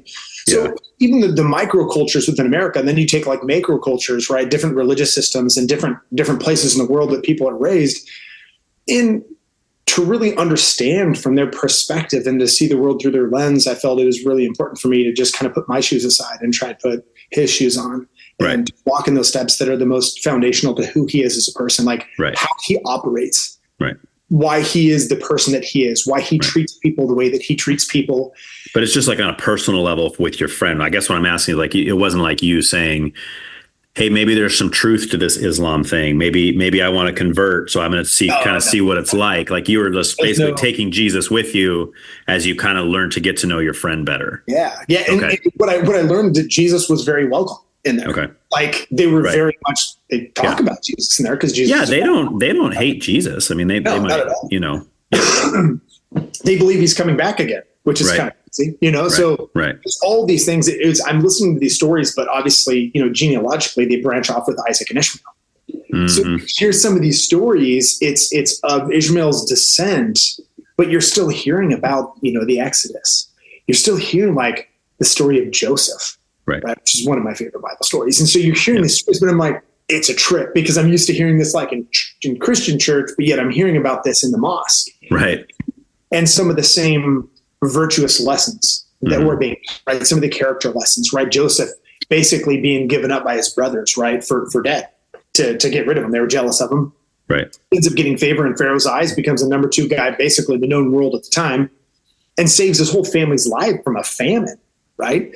And doesn't hold any of it against his brothers. It's like, hey man, what you meant for harm, like God meant for great good. So that we always like, I'm not going to hold on to this. I'm not going to, hold on to any unforgiveness. So there's these virtuous lessons that come through those messages. And I heard the same messages coming right in mosque, which was just crazy for me. It was like, whoa, like it was kind of mind blowing. So I went every Friday, every single Friday. I went for 6 months with him. Dang, dude. Oh yeah. And I still to this day, when I go down and visit, if I'm there on Friday, I go with him. Like he has family, he has cousins that go there, man. And I love these guys. Like absolutely. So did anybody ever question you? Like, do they ever ask, I mean, not like in a, like, what are you doing here kind of way, but more like hey, like, tell us about your faith. Why are you a Christian? Or did anybody ask you any of that kind of stuff? Like not too much in depth. I got approached one time like, hey, so when are you going to convert? I was like, well, never. But I appreciate you asking. I mean, you're supposed to. I'm surprised I've only been asked once. Yeah. Well, I mean, you got to understand though, from their perspective, that's got to be kind of strange. There's this guy who's a devout Christian who doesn't have any real motivation for becoming a Muslim. Like you're not even interested in that at all.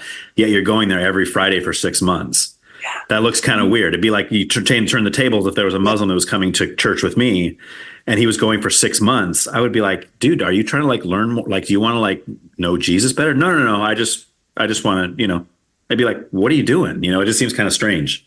Yeah, absolutely. Yeah. It became, I think for me too, is a huge connection for my brother, my buddy on Ollie and I, like a really, really big connection between the both of us. Cause it's something now that both of us share in common. We can talk about the message, and the reality is I'd yet to hear a message that I didn't agree with. Like everything that they were sharing was like, I'm in wholehearted support of all of this, man. Like if we all live this way, I think if Christians really understood from that perspective, I went to one mosque, right? It's kind of like, you go to one Christian church, it's not going to frame what the whole Islamic world is about. But I can tell you now that specific mosque, the imam that's there, the ones that come up and teach, everybody that's there that was a part of it, man, I love them.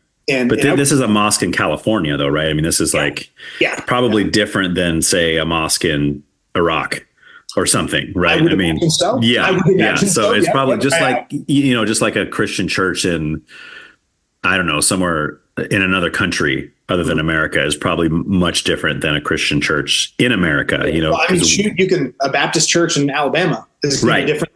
Oh yeah, absolutely. Baptist church in California. Right. Yes. The nuances of it. So absolutely. And so, but it's my frame of reference and hearing where they're coming from. It's beautiful, absolutely beautiful culture. Understanding where they're coming from, the values and virtues that they live by that I learned while I was there are all things that I uphold myself and support 100%. Right. But at some point, you would get to a point where you get to a certain section of teaching or something from the Islam faith where you would be like, oh, okay, this is in direct contradiction to Christianity. Well, yeah. Like, I mean, I don't, as far as the whole context of Muhammad, right? Like, I mean, obviously that's in contradiction to what I believe within Christianity. Right. There's not a huge, like, I think there's an understanding maybe that, obviously, there's just not a lot of pressure, I think, which was interesting. I growing up in the Christian church, there's a lot of pressure to convert. And I didn't see a lot of that, right? Like when people would come to the faith and be, proclaim Islam and proclaim, Muhammad as his prophet, it was similar to like our confession of faith, right? When we accept Jesus Christ and the tenets of our faith that we confess, it was similar in a way, but it was very, they kind of came to it on their own, and it's something that they pursued and they pushed versus something that some external source came out and was trying to extract out of them. Right. Yeah, and look at Christianity, at least from my viewpoint, I see that happening a lot more, right? The conversion process, right? Or like this proselytizing aspect of it. Which is dangerous because a lot of times you're going to get people that aren't even actually Christians. They're just saying yes in all the right places, and then they go on their whole life. Are you Christian? Yeah. Yeah. And then they're before Jesus. Yeah, right. And then you're before Jesus one day and he says, away from me, and I never knew you. And you're like, wait, what? What do you mean? And that's where I think it's pretty interesting. And maybe, I don't know, hopefully, because I think we agree on a lot of stuff. There's a lot of stuff we agree on. I mean, this might be something, I don't know, to spark some theological concepts too. John, do you know John Burke? Have you ever heard of him? Wrote a book called Imagine Heaven. No. Mm-mm. He was pastor in Texas, pastored this church, wrote a book called Imagine Heaven. Fascinating, phenomenal believer, loves Jesus, right? However, he researches near-death experiences. Oh, okay. Worldwide, right? So regardless of your faith background, your gender, who you are, what you believe, if you believe, if you're atheist, all this kind of stuff, and then goes into kind of the nuances of what these people experience. And probably pretty dangerous in Christian circles for me to express this. I have no problem expressing it because it's what I believe. But it's like that. Where is that point of conversion allowed? Right? Like is it up into my physical death? Like, is it up until I'm dead? Is it up until at what point am I allowed to confess, right, that Jesus Christ is Lord, to the glory of God the Father, right? Like, you mean like as far as like in your lifespan, or are you talking about like deathbed conversions and when we talk about salvation, right? Because I think this is a big one. We haven't talked about music yet either. Sorry, man. No. Actually, we're gonna. I was just realizing this happened a couple ones ago. There's no structure. I only have a structure because it's like it's easier for me. Sure. This happened I did one a few while ago, and we ended up just kind of going into spiritual discussion, which is what we've been doing. So we're gonna finish with music. Okay, cool. We don't have to go in any kind of order. So we'll do spirituality. Just want to make sure. I knew you mentioned it. I'm like, shoot, I'm going to keep going down. Yeah. No, we're good. We'll do spirituality for another like 30 minutes. Then we'll go into politics, and then we'll end with music. So so go ahead. Keep going. So, like, where is this point of conversion, right? So like, if I die, is it too late? Like if my heart takes its last breath and my brain waves aren't functioning anymore, is that too late for salvation? Right? Like at what point is it too late for salvation?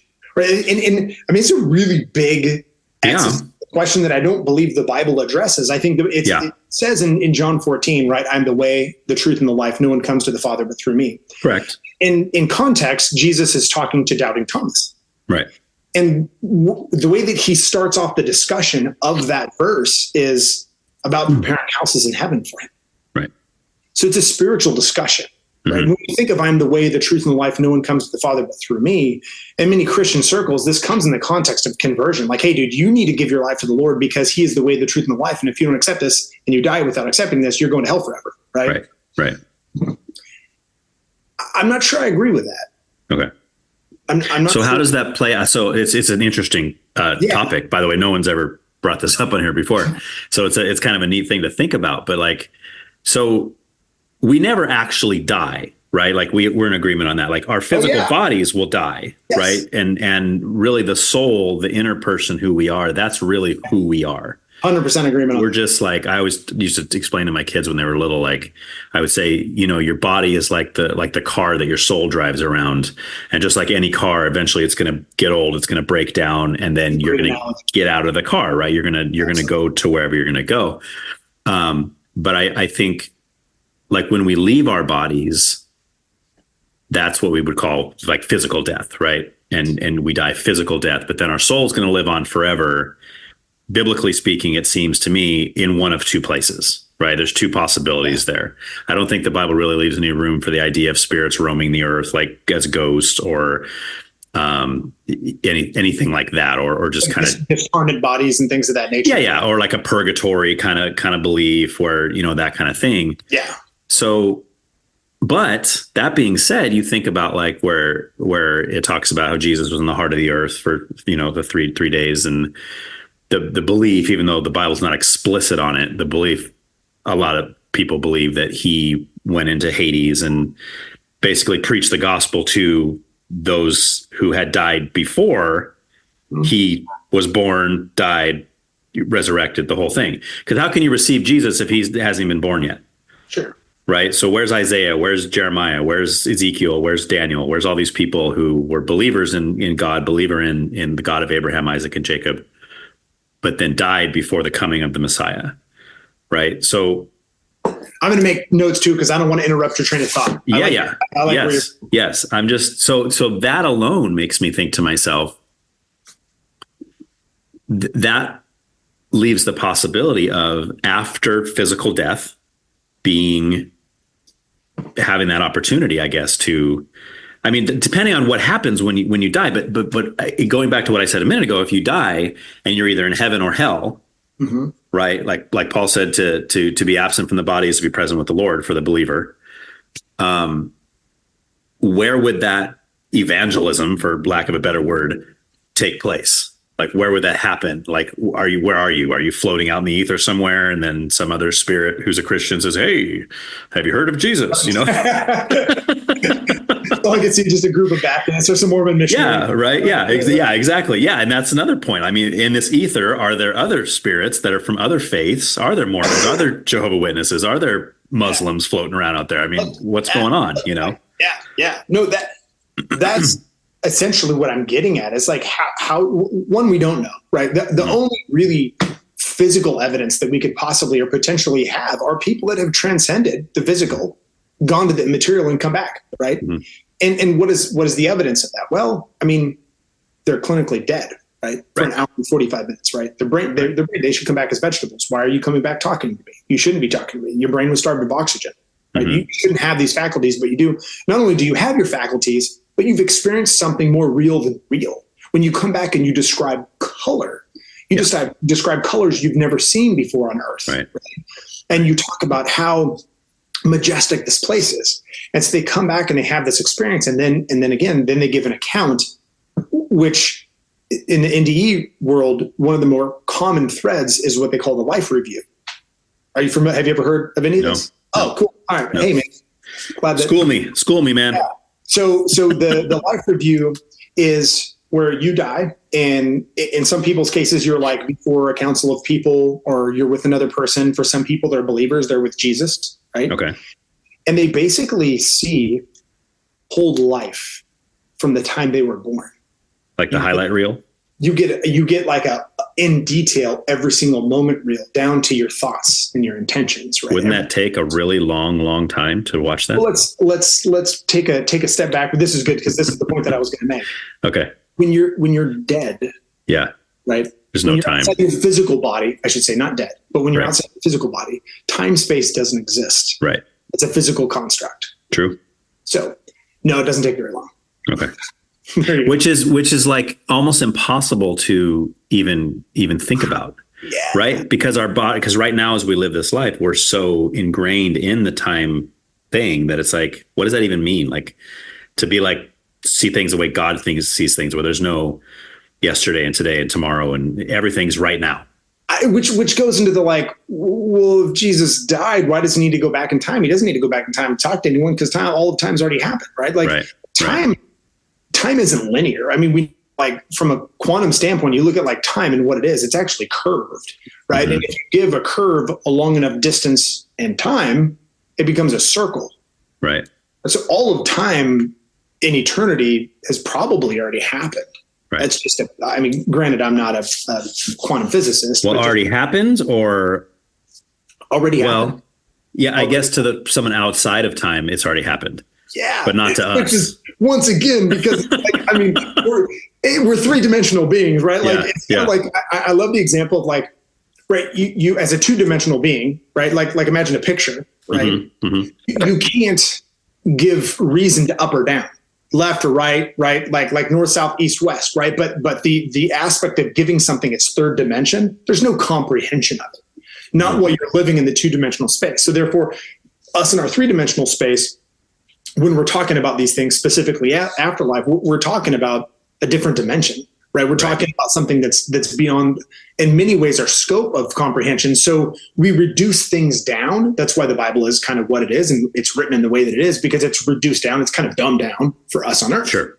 And then, of course, what do? We materialize everything. We turn everything into some material thing, because that's how we kind of understand it the best way possible. Yeah. So in this life review, there's everything that we're getting to learn. And now just that little exercise we did, we realized that we're in eternity. So it would seem like a long time, but it really doesn't take a very long time. Mm-hmm. But we don't experience our life from our perspective. We experience our life from everyone's perspective and how we made them feel. Ooh. Yeah. That sounds frightening. So, you know what it made me think of? Like immediately I thought of judge not lest you be judged. For the way that you judge is the way that you'll be judged. Mm-hmm. It just gives this whole different context to what Jesus was talking about, right, in Matthew, and this aspect of what judgment is, right? Right.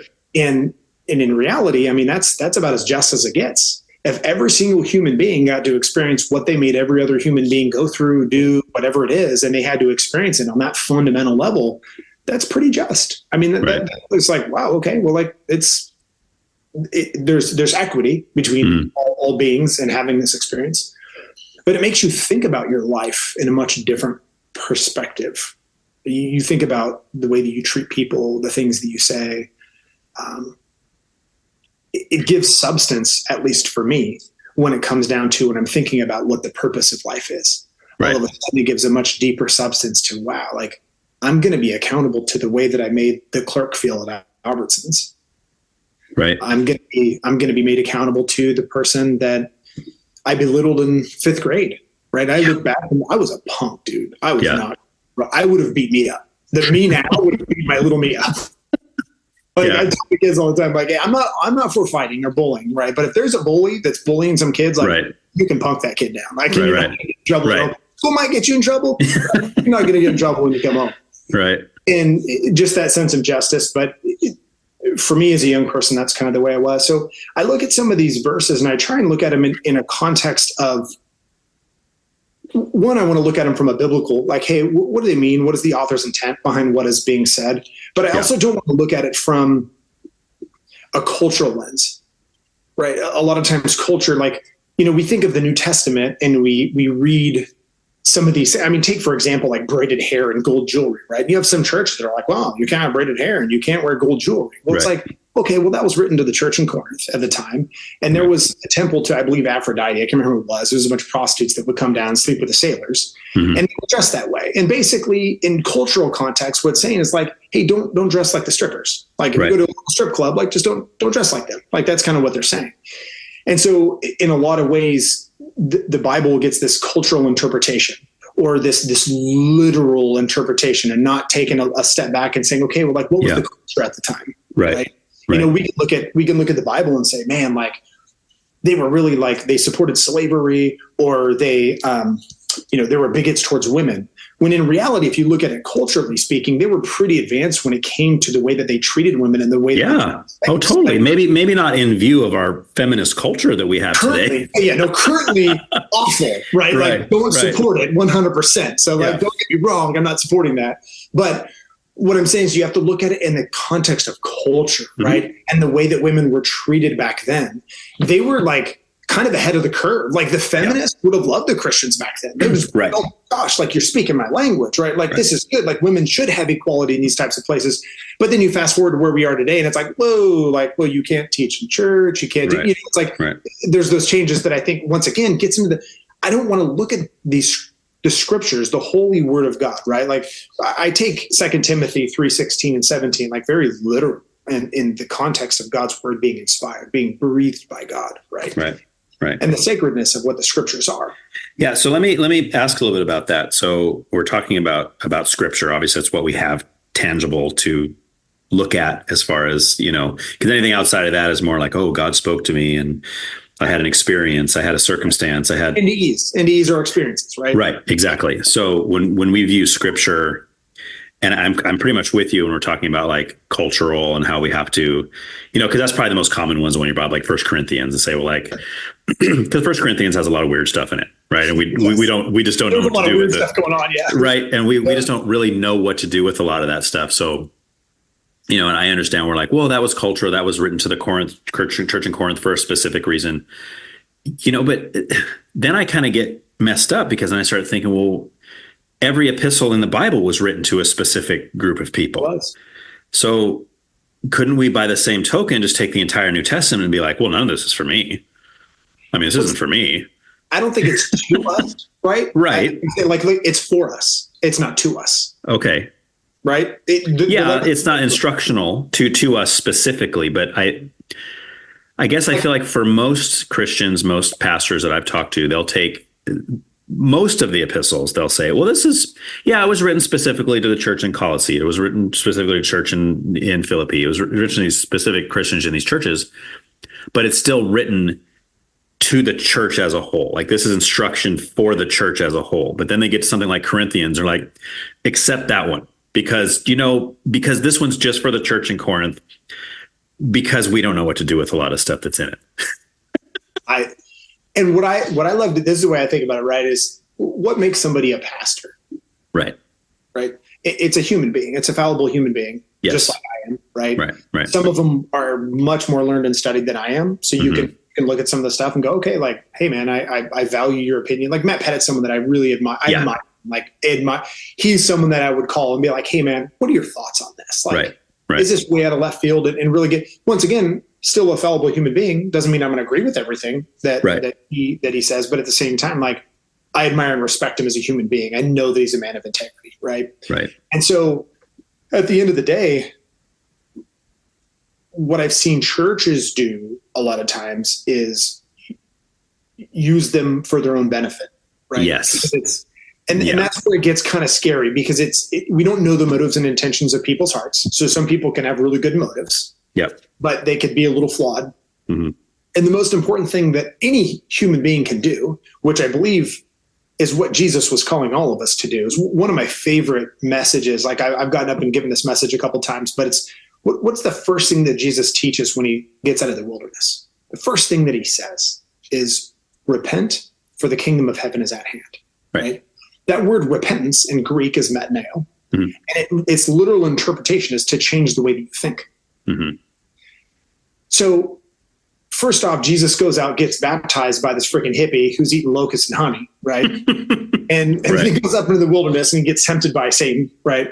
Mm-hmm. He gets tempted by the devil, denies the temptations, comes down like, I'm only going to serve the Lord thy God, right? That's it. And the first message, which you would believe, like, hey man, if I have this like crazy experience when I get baptized, the Holy Spirit comes down shining on me, I go up into the wilderness, get tempted by Satan, and I come down, and now this is my first message. The first thing that I'm going to give to the masses, right? Repent.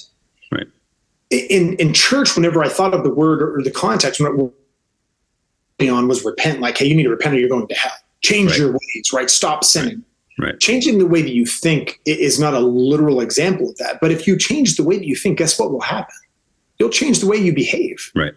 Because our thinkings, our thought process precedes our feelings, right? We think about something and then we feel something. Mm-hmm. We feel something long enough and we act on that feeling, right? That's just a natural recourse of thought, emotion, and action. And Jesus is getting to the very basis of what was wrong. And what was wrong at that time was the religious people. Right. Jesus was really pissed at the religious people, at the church people at the time. Right. Not saying that our church is broken today. That's not what I'm referencing. I think there's a lot of that going on there. It's just humans are broken. I don't care what the church is. Right. Yeah. Humans are broken, man. Like it's not, it doesn't matter. We can break this church, start a new one, and we'll screw that one up too. So it's all going to be messed up in some way, shape, or form. There's nothing that's going to be perfect out there. Right. But to change the way that we think. Yeah. And that came from this context, right, to these people that thought like, hey, if I'm going to make sacrifice for things, I have to do it this way. If I'm going to do something, I have to do it the way that the Pharisees are telling me to, or the Sadducees are telling me to. And then you got to go in and we got to deal with the, who were the people they didn't like at the time? The Samaritans. Right. So the same thing, like what were half-breeds at the time, they were like intermixed, it was like, so Jesus was disrupting the religious culture.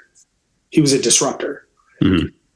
And in that same context, like, I don't see any problem with challenging the cultural context that we've created in the religious narrative over the last 2,000 years. And that's why I approach scripture kind of the way that I do, is I just try and I'm open. I'm 100% open to anybody that has any opinion or view of it. Right. But also where there's some of these Go ahead. I was just going to say, so how do you, well, there's a couple places I want to go based on a lot of stuff you just said. So I want to get a little more into like scriptural authority and kind of what your view is on that as a whole. Sure. But I also wanted to kind of throw something at you that I learned about the Greek word metanoeo for repentance. Is that it's changed the mind, right? To change the mind. But someone I had been learning from years ago described it in a way that it makes it, yes, that's true. But it's there's a decision in there as well. It's to make a decision for change. Yes. And that it also carries with it the idea that it's a change that you can't make yourself. Like it's more of a, like you get to a point, and this is where I guess this is where I'm rambling. This is what I'm getting to, is that I don't see anywhere in scripture where a believer is told to repent. And I think that's important only because I think repentance and asking forgiveness is completely different. I think repentance is something that happens one time. It's the moment where your heart realizes, I'm going the wrong direction. I need to change. I need to turn to God. That's repentance. And then that repentance is going to lead to salvation. So in other words, I don't think it's impossible. I think it's impossible for a person to get saved without repentance. Yeah. Because in a sense. Yeah. 100%. Right. Absolutely. Be that form of repentance that happens inside of your mind, right? It's to change the way that you think. It's right. A definitive move, right? Right. Yes. I'm over here thinking this way. It's the person that I was and the person that I am. Yeah. It's like a 180. It's like a total 180. Yeah. It's the guy that stopped calling all of his friends. Right. Right. Like, yes. Didn't answer the door, right? Like this, everybody, right. My known world is now gone to me. I have no one to run to. If anything goes wrong, I have no emotional support. I've just lost half my family. My brother's still dealing with cancer. My mom checked out planet Earth. And I just don't know where to go, but I do know that God's the answer. I know that Jesus is the answer. I know that this is where I'm supposed to be. And my mind is definitively made up. And what follows, and I think this kind of probably goes alongside, is in agreement with what you're saying in your thought process, is when you make that definitive change inside of your mind, your actions follow. Mm-hmm. Because when you think about something long enough, the emotions start, right? That's what they say, like cheating, for example. Cheating starts way before the act. Right? Cheating, like adultery cheating? Yeah, adultery cheating, right? So if you were to cheat on your wife, like there's a lot of micro cheating that happens first in our mind, right? Yeah. That we allow. Right. And if we allow that mind to run long enough, it becomes emotionally charged, right? We begin to get the feelings that come along with that. Yeah. And given enough time and put in the wrong circumstance and maybe lowering our guard, right? Maybe we go out and drink with the wrong group of people that are supporting the wrong behaviors. And next thing you know, I'm making a decision that I'm like, well, start it off. Right. With poor thinking, right? Yeah. There's a pastor I like that he says, nobody falls into sin. They slide there. Yes. You know what I mean? It's like, slow slide, it's not like you're just walking along and all of a sudden, oh man, I cheated on my wife. Oh, dang. No, it's like, no, it starts with you flirting with your coworker. Then it goes to a phone call. Then there's like this whole list of things that happens before the actual act. Yep. So that is, man, so much truth there. So much truth. And that, like, so when my wife and I get in arguments, I would be driving home from work, right? And I'd be pissed off for some stupid reason. Mm-hmm. And I would think I was right in my own mind, of course, because we always do. Right. And what I learned, I taught myself, I thank Jesus. I can only credit this maybe to him in pouring this or shaping my heart in this way. But I have in my Spotify, I have a list of songs. They're called my wifey tracks. Nice. Right? Like nice. Mushy country. Yeah, I have the same playlist. Yeah, right. Like, it's not called that, but I have one similar. Yeah. Yeah. So when I want to just be feeling it, it's like, oh, that's my wife. Like I'm listening to this music and it's making me think about her. Right. Right. I'm like pissed off at my wife, and I put on my wifey tracks. Nice. Dude, and it made me last for like 2 songs. And I'm no longer pissed, right? And my wife's still next to me. I'm calling her. I'm like, cool now. I'm like, hey, whatever. I'm like, I'm fine. It's good. You need to tell her she needs to make a husband playlist. Yeah. So that she can listen to that. And when you get home, you guys are good to go. See? I know. She's right most of the time anyway. So she doesn't need to apologize for those things. And that probably is the truth. Like, my wife doesn't pick a battle she can't win. Like, she's really smart. So when she really digs her heels in, dude, I am second guessing every approach that I take. I'm just like, okay. She's standing firm on this one. I'm probably going to lose it. So I'm just going to back off now. And I'm usually, my ego is just too big to back off. So I still plow into the, no man's land and get ready. Right. Just learning those little things within our mind, right? So in attributing back, obviously that back to our faith, that our mind is that powerful, right? Like God is saying that our minds, like it's not powerful enough to grant us salvation, right? Sure. We don't give ourselves that, right? Of course. Yeah. But it can position us in a direction to receive that. And it's received through authenticity, right? It doesn't come from convincing. Right. That's the whole proselytizing thing. Why it's hard. Like, I'm not opposed to it, man. Someone comes to me and says, I'm ready to accept Jesus. I'm like, bro, we're praying right now. Because you don't know. You don't know what the Lord's doing in their heart. Like, you can't just say, nope, there's nothing I can do. No, you don't know. Maybe the Lord set that rendezvous up for a reason. And I'm in. And it's happened. I can't dude, I literally, like, my friends will laugh at me at work because I literally would have, like, I would have a vendor that would come visit me and he would bring his coworker, his assistant, like, hey, I'm going to have this guy set up the stuff. And then I'm talking to the vendor. I'm like, we were talking, like, no joke, we're talking about quantum physics and I'm talking about vibration and about light. And I'm like, man, isn't it crazy? We're like light vibrating at a certain frequency, and that's what's holding everything together. I was like, let's take this back a step further, because God said in Genesis, let there be light. Yeah. Right?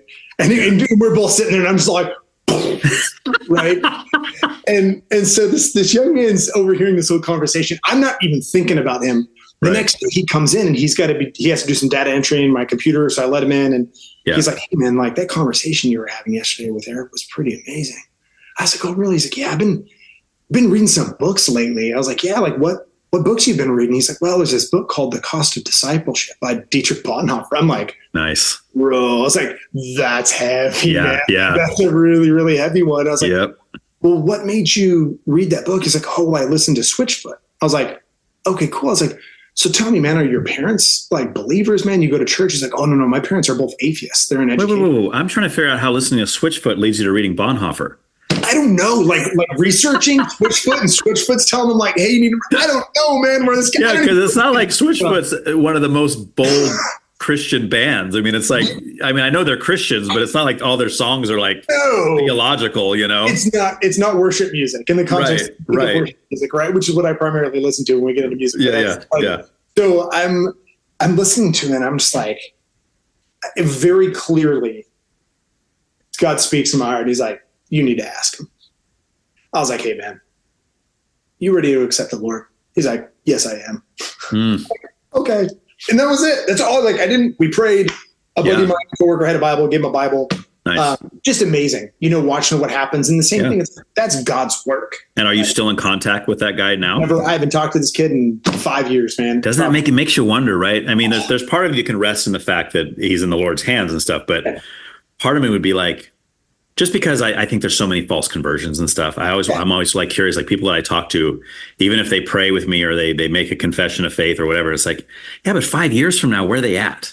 And is it, right? Well, I'm going to challenge this real quick. Is it a false conversion? I don't know. Yeah. That's what I'm saying. It could be. It could be, what if they really did, but they're so traumatized for whatever reason, they become heroin addicts, and did they really give their lives to Jesus? But they're that's to be seen, of course, and maybe not. Maybe it's not always seen, But I guess what I'm saying is, if I talk to somebody and they're like, oh yeah, I'm ready to receive the Lord, I want to be a Christian. All right, well here, let's talk about it. I walk through the whole thing, and maybe I even disciple them for a little bit, and I kind of get them on a good road that I feel is a good road, and then I don't talk to them for 5 years. And then I run into him 5 years later. I was like, how's things going, man? You still following the Lord? He's like, nah, I don't believe in that garbage anymore. There's no God. I'm an atheist, blah, blah.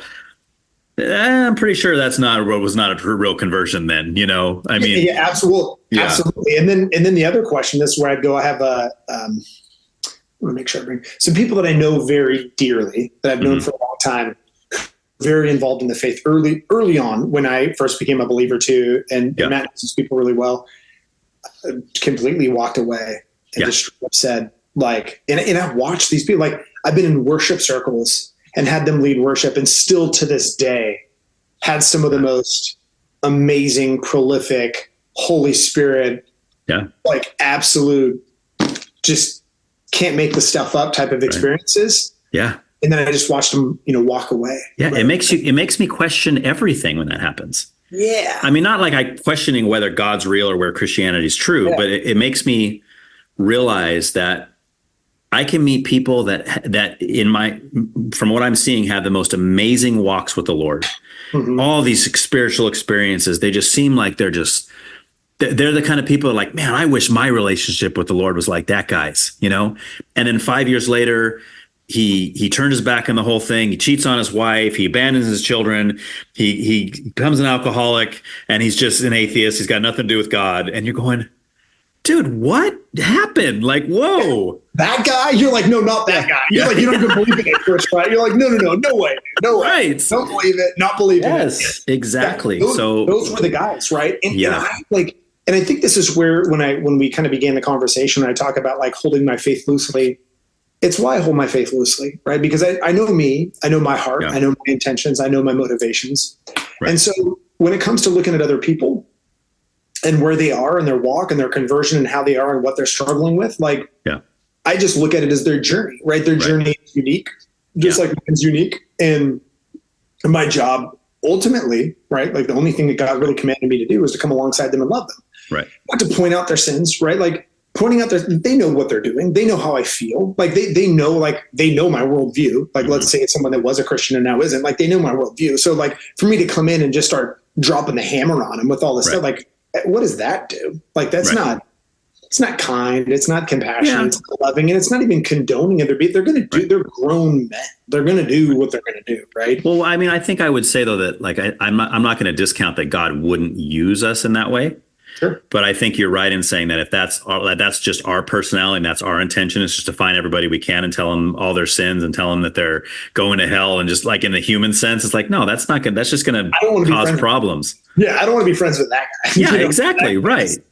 But there's times, I know there's been times in my own life where the Lord has used people that are very close to me to say some very hard things for me to hear about my own lifestyle, the things I'm doing. And it just revolutionized my walk with the Lord. Amen. And it wasn't easy for them to say to me. It wasn't easy for me to hear it. I was angry at them when I first heard it. I didn't want to be friends with them anymore. I was like, get out of my face. Yeah. I'm like, dude, you don't know what you're talking about. Hang up on them or whatever, only to have the weeks following be like the Lord really bringing back up what they said and making me realize, oh my gosh, they were right. Like it's heavy. So sometimes we have to say the heavy stuff, but I think we have to be really sensitive to the Lord and what he's doing, because it's got to be him, I guess is what I'm saying, whether it's evangelism or it's ministering to another believer or whatever it is, it's got to be the Lord. And that's where we have to be sensitive. Like, okay, Lord, are you doing this? Are you, but I want to kind of talk a little more over here about your holding your faith loosely, because you said this a few times. Sure. Kind of break that down and exactly what you mean by that. Are you saying that your faith is loose, or are you saying that you don't just throw it at people? Yeah. My faith is definitely not loose. My faith is, okay. I didn't think so. That's why I wanted to clarify. No. It's about as tight. It's like, I know who I am. I know why I've been created. I know my purpose in life. Like I've never been more sure of those things. Okay. And I would be crazy I was on a walk recently and I was just thinking about that. Like, man, like me and Matt talked about this a lot. And when people we had known that had kind of walked away from faith, they're like, do they not remember who they were before? Yeah. Because they were a-holes, Right. Like, I know I was. You're right. Like, and I know that the person I am today, that's a miracle. Just the simple fact that I am who I am today, like the husband that I am today, the father that I am today, like that's not me. Right. Like some people would say, oh no, but no, it's not. Like I'm an honest reflection of me as a human being. Like I'm selfish. I'm greedy. Right. I want a bunch of stuff. I want things the easy way. I don't like taking the hard route. Right. However, through my faith and through the formative experiences that I've had, I want the hard road. Yeah. Because I know the hard road shapes me. It forms me. I'm not, I don't want the easy way. Right. It's like going into healthcare. Like, I don't want to just be a nurse, man. Like, no, dude, I want to do the worst part. Like I would always tell my charge nurse, right? Because they give assignment, right? You get these rooms, you get these rooms, you get these rooms, right? Mm-hmm. And I'm one of the older CNAs. Most of the CNAs are probably in their 20s, right? And it's hard. Sometimes I imagine, I don't know this because I can't say that, but I could just observe people's behavior that are in responsible positions, that people complain sometimes about their assignments, right? Like, oh, I want those rooms, right? Right. And, so I always go up to my charge nurse and I'm like, hey man, like give me the worst rooms. Nice. Like just throw like whatever's the hardest, like that's what I want, man. Like, so you're a bad news first kind of guy. You want the good news or the bad news first? Dude, just give it all to me, dude. And give it to me to the point where I'm just suffering and I'm like drowning and I'm like hanging onto a twig in a log full of freaking turds, man. Like that's what I want, dude. I just want to suffer. Right? And the main reason is this comes down to is like, because it's not always going to suck. Right. It's not always going to be hard. The floor's not always going to be tough patience, right? Right. So if I faced the hardest, then what seems hard for other people because they've been running for it is pretty easy for me. Right. It's not even an issue anymore. And so I think, people get kind of like, man, doesn't like today suck? I'm like, dude, if today sucks, like my last day when I got COVID, I worked a 12-hour shift at the hospital on Friday. Dude, it was rough, bro. It was one of those days, right? I was like swimming up Turd Creek, literally changed more briefs than I changed in 2 weeks combined. Like, oh, wow. Was like, I'm getting paged for another room when I'm in a room that they just paged me about. And I'm like, dude, you just paged. Like, I'm one person. I can only do this so many times. Like, I hate when my patients are in their stuff. Like, if there's one thing that I will take priority, like, look, your toothbrush can wait. If your neighbor it needs a brief change the priority. So one thing that I'm not going to let people do is people are not going to sit in their pee and they're not going to sit in their poop. Because that's just not cool, man. Like bad things happen to bodies when that takes place. Plus it's just a moral failure. Like I need to make sure that I'm upholding my end of it to make sure these people are clean. I was literally all day for 12 hours in rooms doing that all day for 12 hours. It was just a lot, right? Dang, man, that's hardcore. And you're behind all day too, right? So it's even worse. You're feeling like you're not accomplishing the one thing you take pride in making sure you do really good at, right? Like you're in a dirty, brief. Yeah. And so the end of the day, the end of the shift comes and we find out we're short-staffed. We have 30 patients on the floor and there's only 2 CNAs, which means oh my gosh, 15, bro. And I already know, like, dude, it's heavy. And my side of the floor is heavy too. I'm like in the 20s and there's the 30s. Like it was just heavy day. So I'm like, I text my wife. I'm like, I'm going to stay late. She's like, you sure? I was like, yeah, I'll work a 16. You can only work 16 hours straight. It's the count. Okay. Right. And my thought was like, one of my main reasons for doing it is because, and it was selfish. Like it was a challenge, personal challenge to myself. I was like, dude, today was rough. And I was looking forward to going home. I was like, dude, 12 hours. Like, dude, I'm getting pretty beat up. Like, I just want to eat dinner, take a shower first, eat dinner. Yeah. Just check out. I'm off the next couple of days. It's cool. I can recover. I'm good. Right. Yeah. And I'm like, you know what? Screw you. You're a pansy, dude. Like, you're freaking soft. That's my internal voice, right? Like my David Goggins voice that's talking to me is like, oh, you're going to get soft on me now, right? Like, no, dude, you're in the dungeon right now. Dude, do you have what it takes to put in another 4 hours of this? And I'm like, of course I do. Like, you will drag my bloody body off of this floor. Like, I'm going to accomplish this. And my team needs me. Like, that's the reality. It's like, these guys need me. Once we can get everyone, because you work till about 11 at night, like that 11 to 7 shift is a bit more mellow because most people are sleeping, right? So you just, you have less tasks. You're kind of getting people ready for bed. So the busiest shift really is that 7 in the morning to 7 at night. Yeah. So anyways, I stayed, I did it. Of course, I woke up the next morning freaking deathly ill and I'm still recovering from it 14 days later. But the point of the story is just doing hard stuff. Right. And that's what Jesus did. He faced the hardest things that humanity could potentially ever face. He was rejected by the people that he loved the most. He was spit on, right? Not accepted by the ones that he was dying for.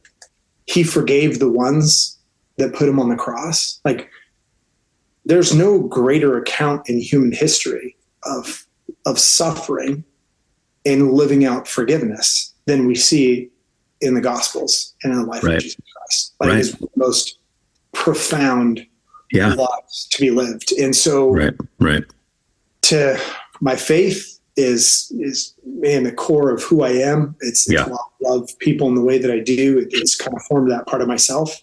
Right. But as far as holding it loosely, it's when it comes to imposing that on other people. On others. So, okay. So let me, we'll kind of finish up the section with this.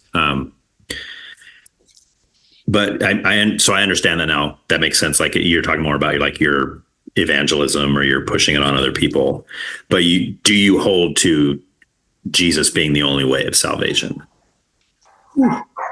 Do you believe that if someone, because you brought up like your Muslim friend, or you talk about like, I firmly believe that we are going to be very surprised when we get to heaven. Okay. I think we're going to be really surprised when we get to heaven. Okay.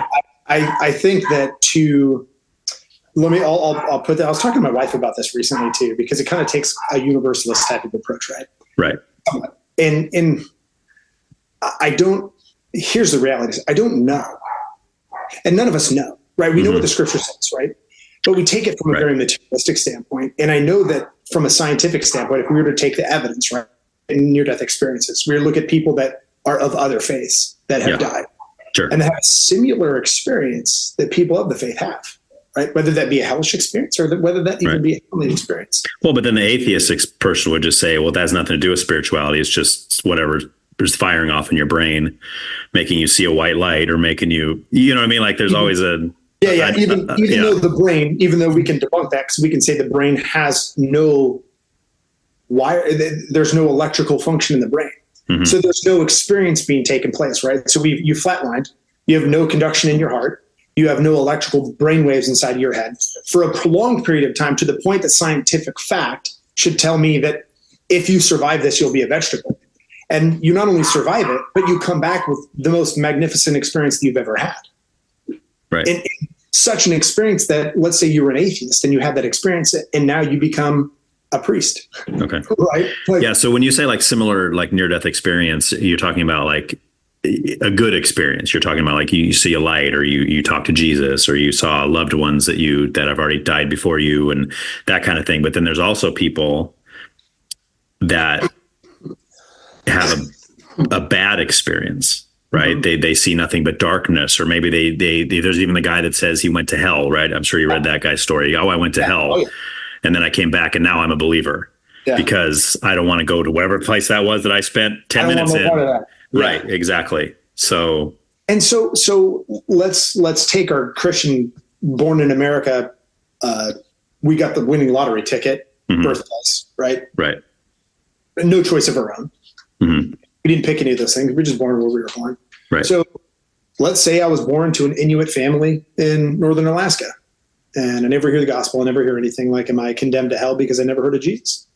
How do I? Well, I answer that question. I don't know how you would answer that question. No, go ahead. I want to know. But I answer that question with Romans 1, because it says that everybody has heard, everybody knows. There's no, because, okay, so for me, I guess I didn't really talk about this yet. My view of salvation goes beyond the thinking, the mental. It's primarily a heart response. This is why I don't believe in the age of accountability. I don't believe that just because you're 9 years old and you die, you automatically go to heaven. Because I think that your heart responds to the Lord. I think, I'm not a Calvinist, I think that the Lord shines his light on every single heart, whether that's a fetus before it's aborted, whether it's a baby that dies when they're 6 months old, or whether it's a 95-year-old man who's lived a full life. At some point, that light of God is going to shine on their heart, and their heart is either going to say yes or it's going to say no. And that's not always a mental. It's not mentally saying yes or no. It might lead to that. Like if my heart says yes, I'm going to follow the Lord. Obviously, eventually my mind's going to go along too. Mm-hmm. But I think it's primarily here, right? So when we talk about people in Alaska that have never had Western missionaries go over and preach the gospel to them, I think, well, yeah, but Romans 1 says creation speaks, right? So the person whose heart is responding to the light, they look at creation and they say, wow, somebody amazing must have created all this, right? And that's going to lead them to probably try to find out who that is, right? So what if, and I love, like, let's say that they die prior to the event of choosing who that person is, right? Let's say that they start random, live in this place, and they're remote from all of humanity, and they're living in this, which there's, when you look at the world population, there's a very large percentage of people that don't have access to that, right? Right. And or access to the gospel, like from the West. Okay. Yeah, gotcha. Exactly. Right. In all throughout history. So we're not just talking about current times, just go back 150 years ago. I mean, we were talking about mass transportation. It just wasn't as prevalent, right? Sure. Yeah. So I love what you're saying. And I'm actually probably that would share more or less my worldview, because God is love. Talks about that in John, right? Yep. And love exists within free will. Mm-hmm. Right? If I put a gun to my wife's head and say, marry me, she didn't marry me because she loved me. Dude, that's the same example I use. That's great. That's I always say that. I don't want that love. I don't want the love that's forced. I want her to choose to love me because she does love me, right? Yes. I don't want my kids to believe in Jesus because I raised them that way. Right. I want them to believe in Jesus because they had a personal encounter with him. Yes. Like I want them to have that experience, and that's for them to journey, right? Like, and whatever that looks like. So, I firmly believe that light shines in all men, and that light, that opportunity, right? I am the way, the truth, and the life. No one comes to the Father. Right. That opportunity happens post-death. I don't believe that you have to just primarily hear that on this earth to have your like lucky golden ticket cashed in and go to heaven forever. Right. Like, that opportunity can be had after you die. Okay. Right. The magnificence of who God is and his creation in Jesus Christ. Mm-hmm. And what a lot of these people, my theory behind is what a lot of these people experience that aren't Christian, and they're describing this light and this being of light. They're describing Jesus in the best way that they can, having never heard of Jesus. Okay. Right? John Burke probably articulates the way that I view it the most, but it is somewhat of a universalistic approach, because so does that believe then that everybody ends up in heaven in the long run? No, because if you don't want to, why would you? God's not going to force himself upon you. Okay. Right? God is love, then there's going to be choice, and choice exists within that love. And so I believe that there's people that, we've seen them in history. There are characters in the narrative of history that I would look at that probably died and said, I don't want to go to heaven. Right. Like, I don't want the light. I don't want the love. My life didn't exhibit any of those things. There was nothing but pure evil within being while they lived on earth. So where are they then? Like where we kind of started going here and we didn't go all the way. So I'm curious what your thoughts are like. Where are we?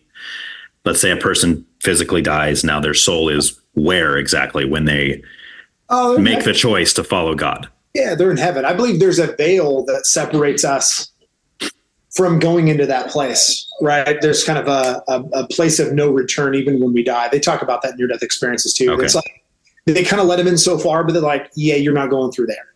So everybody that dies goes to heaven in your view, yet once you're in heaven, you can still decide to go to hell if you don't want to be in heaven? Or maybe there's a place prior to getting into the gates, right? The 12 gates. Okay. Like maybe there's a place where this judgment happens, right? Like this judgment that we have upon ourselves. Mm-hmm. Like once that judgment happens, and God's judgment is perfect, and how much more perfect than showing us through ourselves the way we made other people, and then holding us accountable for those things. Because I think if any one of us were to look at our lives in that retrospect, right? Like if I were to experience my life based on how I made everyone else feel throughout my life, like I'm going to probably give myself a guilty verdict, right? Like, Sure. Oh yeah. Right? Yeah, absolutely. And then again, that leads to the tenets of my faith, right? In Jesus Christ, the need of being a savior, right? The need of the sacrifice, the blood atoning for my sins and all of humanity's sins, right? He died so that the whole world would know it. But do you think that even though that, like, he made atonement, and I agree with you again, because I'm not a Calvinist, but the atonement covers everyone, but do you believe that each individual person has to receive that gift? No, you don't have to if you don't want it. No, I mean, sorry, let me rephrase. Like, you have to make a choice to receive it or reject it. Like you don't, it's not just given. Just because Jesus died for everybody doesn't mean everybody's automatically saved. No. It's still a decision, because that's what, like, we're very relational beings, right? When we really, like, we break down what life is, essentially what we take with us, right? We don't take any of the stuff with us, but like this stuff that we're doing right now, me and Ryan on September 15th, 2024, like these experiences that we're having, these human experiences that we're having, and the relationship that we're building through this conversation is eternal. It lasts forever. Yeah. It's going to go on forever. Right. It's the only thing we take with us. Like when my brother died, I was the one that cleaned out most of his bedroom. It's ironically, but it's every one of my family members. It just ended up, that was kind of my job, was I went in and I cleaned up, even my stepdad. I went and cleaned up all of his stuff. And I remember at 19 going to my brother's room, and I opened up his top drawer and his underwear were there. And I realized, like, shoot, he didn't even take his underwear with him, right? Right.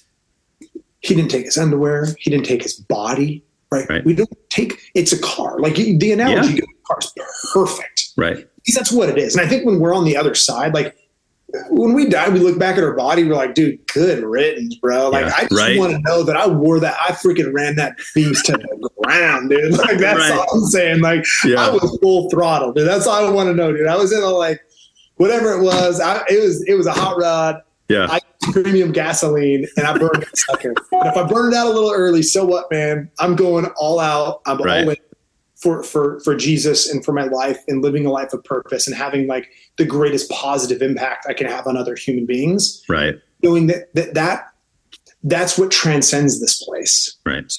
So these relationships are the most important. And if I understand that on this side, in this earthly plane, how much more does God understand that on his side, right? Like how much that God would come down to earth, suffer what he suffered to live this human experience in the way that he did for these relationships, for us to be in relationship with him too, right? Mm-hmm. It's something that he wants, but he's not going to force on us. Right.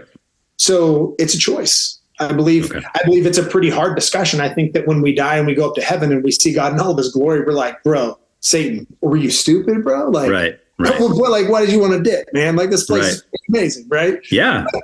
Hey, he made his choice. He represents a narrative, the counter narrative to what we're talking about, right? Satan and his demons that were cast out of heaven that chose to distance themselves from God, because if you distance yourself from light and where there is no light, you see nothing. Nothing exists in the darkness, right? Because our eyes, we don't see objects. We see light. Mm-hmm. We see light refracting off of objects, and that light goes into our photoreceptors in the back of our eyes. It gets turned into energy, and that energy turns it into an image inside of our brain. Right. So we don't necessarily see the images as much as we interpret. See, that alone right there, what you just said, to me, should make any atheist at least believe in intelligent design. Like bare minimum intelligent design, right? It takes more faith to not believe in God than it does. Yes, totally. I 100% agree. Yes. 100%. Totally. So, all right, man, let's jump into, I don't know if you're a political person, if you follow politics. It's definitely definitely an interesting time in our country right now, I think, politically speaking. So, I mean, oh man, we have a lot of material. We absolutely have a lot of material. I mean, we started it off with the dogs and the cats, man. So, yes. Dude, man, my heart goes out to the Haitian community. That's right. Those poor guys, man. Well, and that's one of those things that I still don't think there's a real clear answer to that question, because you have reports from both aspects. You do have reports of people claiming my pets are being eaten, right? That's a real thing. People are actually claiming this. But then there's other sides where they say, no, we interviewed the mayor of that town, or we interviewed whatever. They said there's been no reports of this. Well, what are you talking about? There's a lady that reported it that said, I didn't mean for it to turn into this thing. It was more. Yeah. Now she's apologizing. Yeah. It was kind of like, it was like, it was a very, what do you want to call it? Subjective, objective, whatever the word is. Like they were just, she was not, it was an opinion that she had of a situation. Correct. Yes. Right. Yeah. And it got way out of hand. Right. And then she started to see the political ramifications of what she said, and now she's backpedaling. Hey, man, some cultures eat cats and dogs, bro. I ain't judging. I know. And that's what I mean. I don't think it's that. Assuming it's actually happening, I don't think it's that horrendous. Yes, it's horrendous for the people whose pets are getting eaten, because it's like, that's my pet. Cool. That's where I draw a moral line there. Like, don't eat my two dogs and two cats. Like, don't eat it, bro. But like, if I'm from another country where that's just standard, and I go somewhere and it's like, hey, there's a dog over there. Hey, I'm hungry. It's like, it's food, bro. Like, right, exactly. Yeah. I was talking to my son about this the other day. It's like, if we go to India and we're chowing down on a cheeseburger, they're going to think like we're the most evil thing on the planet, because the cow is their sacred animal, right? Yeah, dude, that is cultural relevance, man. I mean, I think we hit this when we were talking about the scriptures. It's the same thing. I mean, it applies to so many areas in life. And I mean, shoot, since we're talking about it and we're talking politics, might as well talk about immigration. That's a big one, right? That is a big one. Yes. And what are the, this is my take. Do I believe we should have immigration reform? 100%. Like the way that we're doing it isn't sustainable. Other countries that have let immigration just run rampant, like it's terrible for their society. Right? There needs to be structural, procedural process that is done clearly. The way that we used to do it is not as effective. And there, of course, a lot of people want to be here. We're America. Totally get it. Right. However, like if I was born in a country where there was a lot of crime happening and I wasn't able to provide for my family in a manner or keep them safe, like, and my only option, because I couldn't go through the legal channels, right? Because it's pretty cumbersome. Mm-hmm. Would I illegally try and cross the border to get into America to give them a better life? Like, of course I would. But like, so, I mean, as much as I think that it could be a big detriment, like I understand, like having loose immigration policy, you see it in other countries. I think, the news and to what degree, France, some of these other countries, England's, the UK is a really, really big one. That have had some big struggles with immigration and what's happened within the country. Right. We got to be careful in how we do it. But at the end of the day, like, I'm not going to blame the person who's trying to better their life. Right. Like, no, like you can have empathy. Right. And this is the whole thing. Right. I got into a conversation just yesterday with somebody about this whole thing. And then his whole thing is like, well, you don't understand because you don't have any skin in the game. And we were just talking in general about if Trump gets elected. This person is not a big Trump fan. And they said, you just don't understand because you don't have skin in the game. And I have people I love and care about very much that if Trump gets in, he gets his way, they'll be deported. And I'm like, well, okay. I said, first of all, I understand why that would suck for you. I understand why that would suck for them. But we're talking about something that's illegal. Right. Like, so day, you rolled the dice, bro. Like, that's right. That's what I'm saying. Yeah.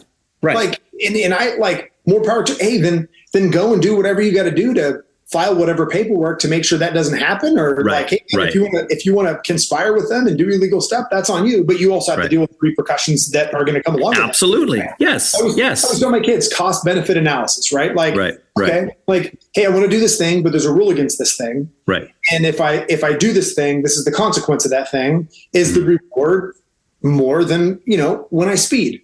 Right. When I go 75 miles per hour, the speed limit is 65. Right. Am I willing to accept a speeding ticket for 10 miles per hour? Absolutely. The police pulls me over and he tells me how fast I'm going. I was like, I was going over the speed limit. I was breaking the law. I deserve a ticket. Yeah. I'd be willing to whatever you can find mercy inside of your soul to not do for me would be great. At the end of the day, like, I own it, man, 100%. But you deserve the ticket, right? Exactly. I was trying to get somewhere quicker. That was my cost benefit analysis. Like, there you go. Dice. Right. However, it might cost me a lot of money to drive this fast. Yes. Yeah. Of course, you only get pulled over 1 out of 100 times that you're driving that fast. Yeah. So once I get pulled over, I'm like, cool, I got 99 more times. Let's keep right. So it's kind of worth it in a sense, right? If you're trying to get somewhere, quickly or whatever, I deliver pizzas as a second job. So it's like, if I'm driving, I got 4 deliveries. I'm like, I got to get them there, but then I'm like, yeah, but if I get pulled over, that $400 speeding ticket is going to cancel out all my tips for like 2 weeks. Yeah, so dude, I'm working for a week, bro. Right, exactly. Right. Cost benefit analysis, right? It makes you rethink all of those things. And so the same thing with immigration. Like if they come across illegally, like I get it. I don't really like either of our candidates. I think we're in a pretty poor situation, as my personal opinion. Right. I don't really support either of them. I'm probably I don't really know who I'm more afraid of. I think if Kamala gets elected, I think from a foreign policy standpoint, I think we've been in so many wars already. The thing that really spoke to me is the Cheney factor. Like there's not a warmonger in the United States of America who wants to go to war with the planet for like the next 100 years. Right. And that dude supports, that tells me all I need to know. I'm like, okay. So she's not really as liberal as people think. Like she's probably going to keep shipping arms and making some poor decisions when it comes to Russia and Ukraine. So that's horrible. Trump has more of an isolationist policy, which I don't disagree with. I don't think that we don't do a good job at policing other countries when we go and take them over. I mean, you look at Afghanistan and Iraq, there's clear evidence. Like we've done we spent $1.4 trillion in 20 years.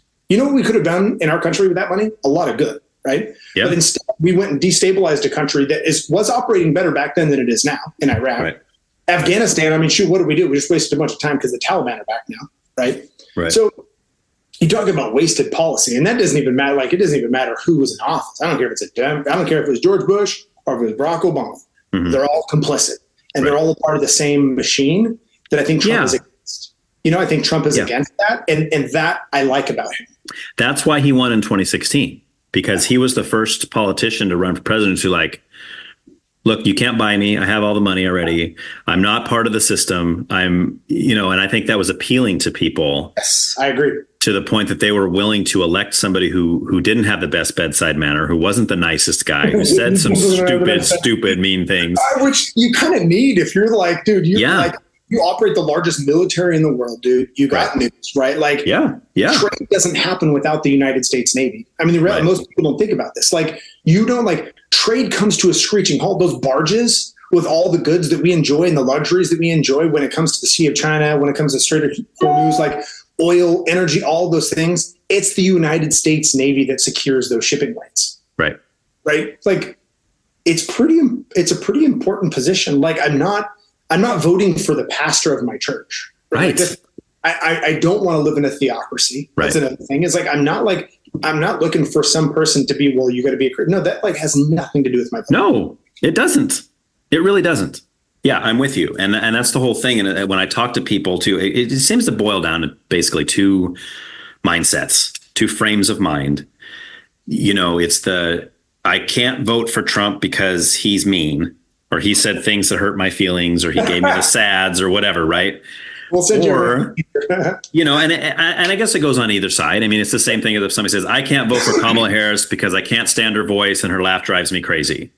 Right. Like, these things can be true, but ultimately to me, all that matters is, what is my life going to be like? What is my family's life going to be like under one of two people running the country? What are the gas prices going to be? What are groceries going to cost? What's the border going to look like? I mean, like, these are the things that are going to affect my personal life. Whether or not Kamala Harris has an annoying laugh is not going to affect my personal life because I'm not hanging out with her. Whether Trump is mean to people and he says mean things, that is not going to affect my life in any way. But then there's that's my view. But then on the other view, they just can't. And I've talked to many people on the show about this exact thing. They cannot get past the personality of Donald Trump.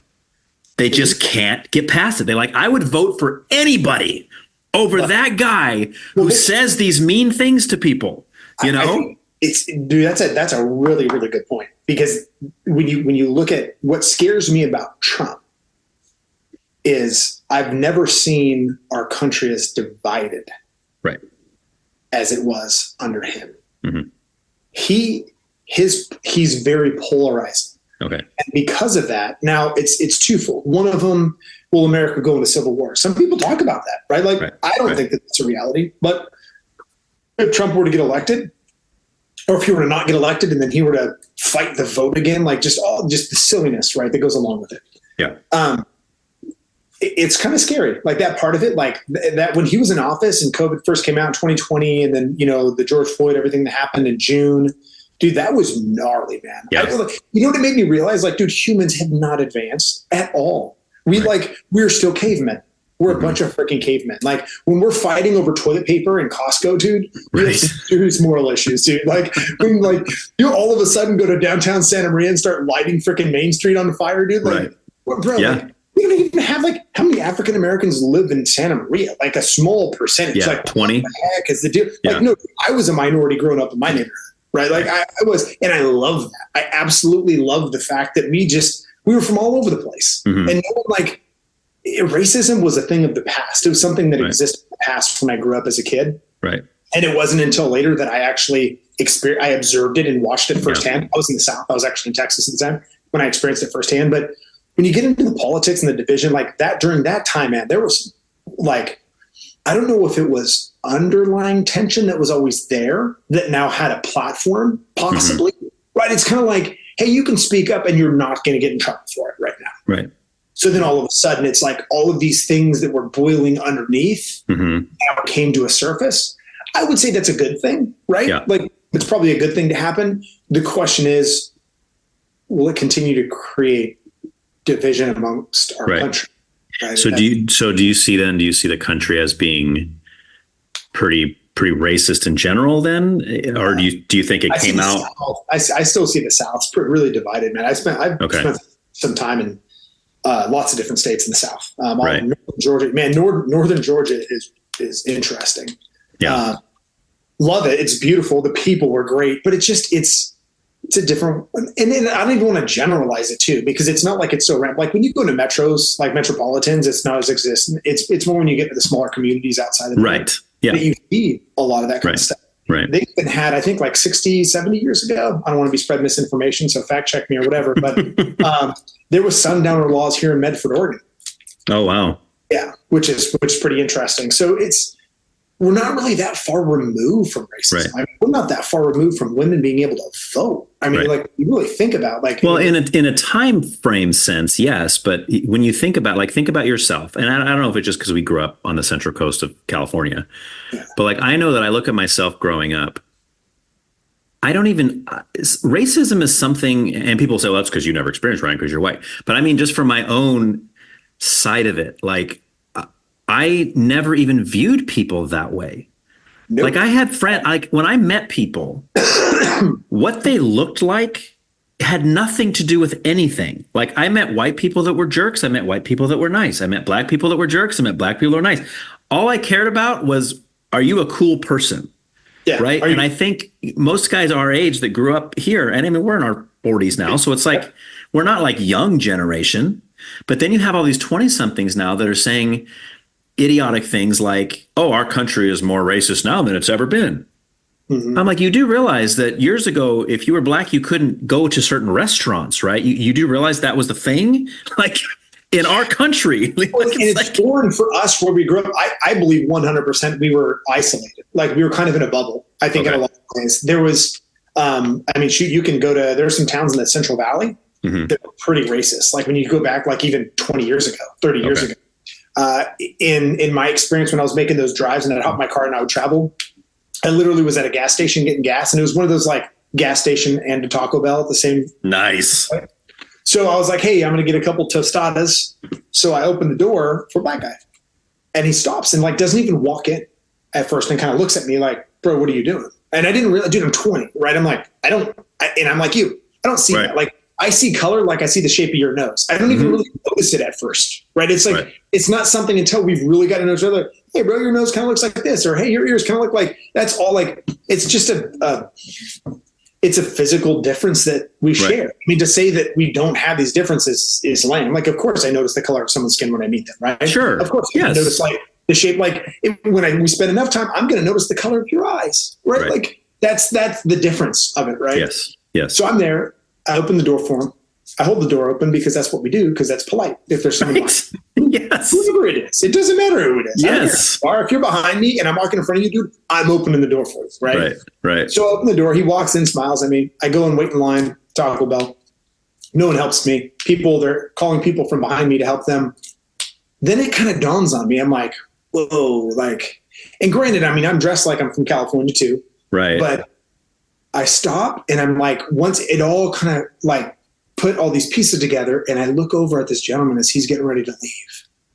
And he like tilts his head to the side and he just smiles at me. This is the guy that you opened the door for, you mean? Yeah. Wow. And I realized like right then I'm like, whoa, like this is a thing here. So you were standing there at the register and they were helping people behind you because you opened the door for the black guy. Yeah, so I didn't order food, bro, because I was like, even if they got me food, they're going to spit in it. Oh, yeah, dude, like, something. I ain't eating. They're going to spray Windex in your burrito, you know? Yeah, dude, I just lost my appetite anyways, because that's just disgusting. To think that even exists, right? Right. And that happened when I was 20. And then... Where was this at, by the way? What? Texas, West. It was like central Texas. Texas, okay. Yeah, it was a small, really, really small town. And I have a good buddy of mine that... met him in the Air Force. He's originally from Texas, and he was like south of Dallas, black guy, African-American, good buddy, man. Super cool. He started going to church with him. He started coming to my church, and he's like, hey, man, is it kind of weird? I was like, is what weird? He's like, well, like, we're the only black family here. I was like, bro, I didn't notice. He's like, he's like, you didn't? I was like, no, man, we're from California, bro. We don't like, that's not. Right. It just, you're my boy, and that's your beautiful family. That's all that like, that literally is not on our radar. Right. It's not even close. Yeah, and you're probably right about that, about the bubble that we live in, being in California. But I mean, I think it's almost a beautiful thing to be. Oh, it is. You know, I love the fact that my kids are growing up in an area where they see Hispanics, or they see Black people, or they see white people, and they say, you know, it's like, I don't think they even care. I look at my kids at church, and they're like, they got friends of everything you can imagine, you know? People are people, man. A-holes come in every shape, size, and absolutely. Yes. Like, it's a human problem. It has nothing to do with it's a human problem. It's not right. The color of skin doesn't make your morality. It doesn't make who you are as a human being. Your actions do. So. Yeah, I'm a big, and I know it's not the most popular view in some circles, but I mean, I'm like, I just think we need to get to the point where we don't even talk about it. I mean, it doesn't even like, I'm not saying that because people say, oh, you're trying to be colorblind. Oh, you want to be colorblind. You don't want to notice it. It's like, well, yeah, in a sense. I mean, as far as like how I treat you and how I express things to you, it should have nothing to do with what you look like. Because I expect that from you. I expect you to treat me based on my character, not based on what I look like. You know what I'm saying? Absolutely. But there's kind of a group of people, I guess, that feels like, no, that's not cool. You know what I mean? Hey man, if you want me to acknowledge that, just notify me that I need to. Right. Like, because I'm not really going to acknowledge it. Yeah, exactly. My youngest son's African-American, Puerto Rican. So he's, maybe he was 7 or 8, and we've had him since the day he was born. Like, my wife literally cut the umbilical cord, right? Nice. And we knew, like, I told my wife, I said, sweetie, there's just places in this country we'll never live. Yeah. Because I'm not going to put him through that. Like, I'm going to make sure, like, I want to insulate him from that crap. Right. It's, you know, that might exist, and there might be people like that out there, and you can learn about that later when you're an adult, but that's never something I want you to experience as a young man. I want you to know you're beautiful. Who you are is beautiful. The color. Yeah. So you physically look different. Ironically, I have more in common with him physically, even like me and him both have migraines. We're both allergic to freaking bananas. Like, none of my other kids, like my 2 biological children, that's not the case. But here's we don't like, but yet personality wise, like, dude, we fly off the deep end quick, bro. Like, we lose our crap fast. And he does too. And I always laugh. Like, how funny. Like, yeah, I got to come back and apologize. And he'll come up. He's like, Dad, he's like, we're so much like each other. Absolutely. That's awesome. It's just a beautiful thing, man. And it just is. I'm glad that there's so many different colors in this world, whether it be, you know, Polynesian, African American, Asian. It makes the world a beautiful place. You know, the different colors absolutely. And that's the way God designed it. Like, God, I mean, and this always blows my mind, because it's like you look at like even the animal kingdom and you think God could have just made a bird. He could have just made a lizard or something. But no, he made a bird, and then he made thousands of different shapes, sizes, colors, birds, right? All these beautiful things. And people, same thing. I mean, you think about it, there are no 2 people on the planet that look exactly alike. How crazy is that? Yes. That just like, right. It's insane. That's why, like, the whole, I mean, since we're talking politics. So just even like the differences or whatever, like, let people just be people. That's kind of my thought. Like, don't impose your peopleness on me. Meaning it's like, right. Like, I'm not gay. I have friends that are gay, right? And I absolutely love, like, I have a really, really close friend that's gay.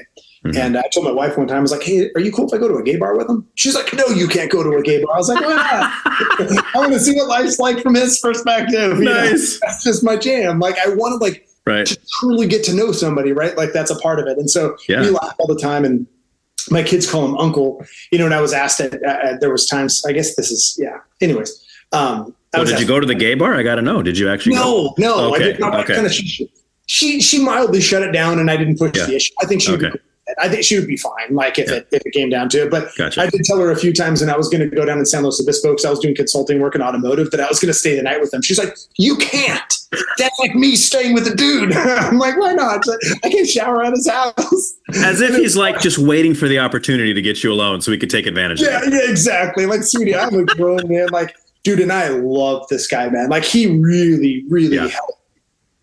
He helped me to see a side of the world that I would have never had the opportunity to see, and just developed a level of love and compassion for his community that I would have never understood. Right. Yeah. And same for him. He's like, man, when I first met you, he's like, dude, I thought you were a Bible fan, but I thought I was going to hate you. He's like, dude, I love hanging out with you, man. Right. And so we just laughed. I was like, yeah. But see, it's sad from both sides, right? Because you have certain people that profess Christ that they show hatred towards the gay community, and they say, oh, you know, God hates you because you're living this lifestyle, you know, and they're stupid, they're idiotic. That's not what Jesus would have done. You and I both know that, right? But then there's the other side of the gay community that says, oh, Ryan's a Christian, therefore he's this and he's that, and they have all these stereotypes that they think about me because I believe in Jesus. They assume that I'm going to be some kind of bigot that's just like hating everybody. I think we take extremes, right? So like that community, like the gay community, would take the extreme that they've experienced from a religious people, and then you get boxed in. It's almost like, I don't know if it's a safety mechanism or whatever it is, but it's like, hey, these aren't safe people. Like this is kind of the extreme you go. And unfortunately, like there's just a lot of religious circles, being a Christian for as long as I have, that, I mean, even having this discussion with you, talking about, you know, openly going to the mosque, like having friends with people that's hard with, like that's hard for some people that I know that are believers, for them to really grapple with. And my first response to them was like, well, if I invited my buddy who's a Muslim to my Christian church, does that make him a Christian? I was like, well, then what's the problem? Right? Like, what problem do we really have here? Like, do you see, it's a fear of the unknown, right? Like we fear the things that we don't know. And so whether it be politics, right? Whether it be Kamala Harris and in her politics, which I don't agree with, which I don't really like, but or it be Trump in a lot of ways and some things that I don't agree with when it comes to him at all. I probably RFK, if there was someone I was going to vote for, it'd probably be RFK. I really like him, but he's more of an independent. And I guess can't talk about him because he's not running anymore. But I'd actually. Now you got to vote for Trump. He endorsed Trump, so now you have to vote for Trump now. I don't know if my soul can. I will say that, you know, like one of the things that helped, I really like Jerod Kushner, man. I really do. Like listening to that podcast once again, kind of like how we started our discussion, having that conversation, that like open forum for him to be able to share, like, that dude's rad, man. He's smart. He's a good leader. He's humble. He's strong where he needs to be strong. Like, I really admire him a lot. And I think it was very wise for Trump to have him, even though it's a family member, to be a part of his cabinet. I think that was. Well, he's probably a big part of why Trump's so pro-Israel, right? I mean, it's so. I mean, that's really which is a good. My view is a good quality. Yeah, absolutely. I love and support Israel. I do believe that they brought grenade launchers to a rock fight. That is one of their faults. And I think, unfortunately, it paints a very bad picture of them. It's like, I mean, but granted, it's kind of like shock and awe. It's like, hey, dude, you come into my neighborhood, like, I will nuke your world. Right. Like, basically what they're doing. It's well, I think it goes deeper than October 7th, right? That's the fault I think people make. And they just look at October 7th and they say, okay, this seems to be a little overkill from Israel's side based on what happened on this one day. It's like, well, no, you didn't understand. Like that was kind of the camel that broke the straw's back. You know, I mean, it's not like this rivalry has been happening just that day, right? There's a reason why they attacked Israel on October 7th. I mean, what's crazy though? I mean, imagine your neighborhood. I mean, and this is just to play like, right, to steal. Imagine that you're living in your neighborhood. People have been displaced. And millions of them have been killed by Hitler. And all of a sudden, we're like, hey, dude, I'm going to carve out this place because I'm England and I own all of it. And I'm going to displace you to put these people in there. Like, that's what created the conflict, right? Like this conflict that we're still dealing with right now is that people were removed from their homes 70 years ago, 80 years ago, right? Yeah, sure. And unjustly, right? And to what degree, I don't have the information to really make that judgment. Who does? And on a macro scale, that's just not right. Right. So you're dealing with a lot of the ramifications that come along with that approach, right? If the natives had bigger weapons, the reservations would be at war with us. But, you know, they had bows and arrows and we had guns. That's the reality of it. So we subjected them, and then we did a bunch of horrible stuff by, you know, trying to assimilate them, basically trying to breed them out, taking away their language, right? Sending them off to only English, making it illegal to speak their language, that kind of stuff. I mean, you go back to the 1800s of what we did in America, dude. It was evil, bro. Like, it wasn't good. And it doesn't mean that all Native Americans were perfect. It's just that simply we did some pretty cool stuff ourselves to establish. Yeah. Nor does it mean that the people living here today are that way, right? I mean, that's the other side of it. It's like, oh, you white people came and just, no, I didn't do. What are you talking about? I didn't do it. I think that's evil, bro. And given that, like, I'm not going to any other person's country wanting to take it over right now. Like, I have zero interest in going into another country to take it over for my own. Yeah. I was born here. I live here. I raised my family here. It's Truth and Reconciliation Commission. Have you ever heard of that? Desmond Tutu, South Africa, the apartheid back in the 90s. Vaguely. Yeah. You have to educate me. So Nelson Mandela, right, in prison, the apartheid, he ends up getting out. And during that time in the 80s and 90s, and I mean, it's South Africa's, I even think, a little bit behind us when it comes to civil rights, when it comes to, you know, the minority that are white, the majority that are black, and just a tremendous amount of poverty and disproportionate wealth gaps, all those types of things that are there. And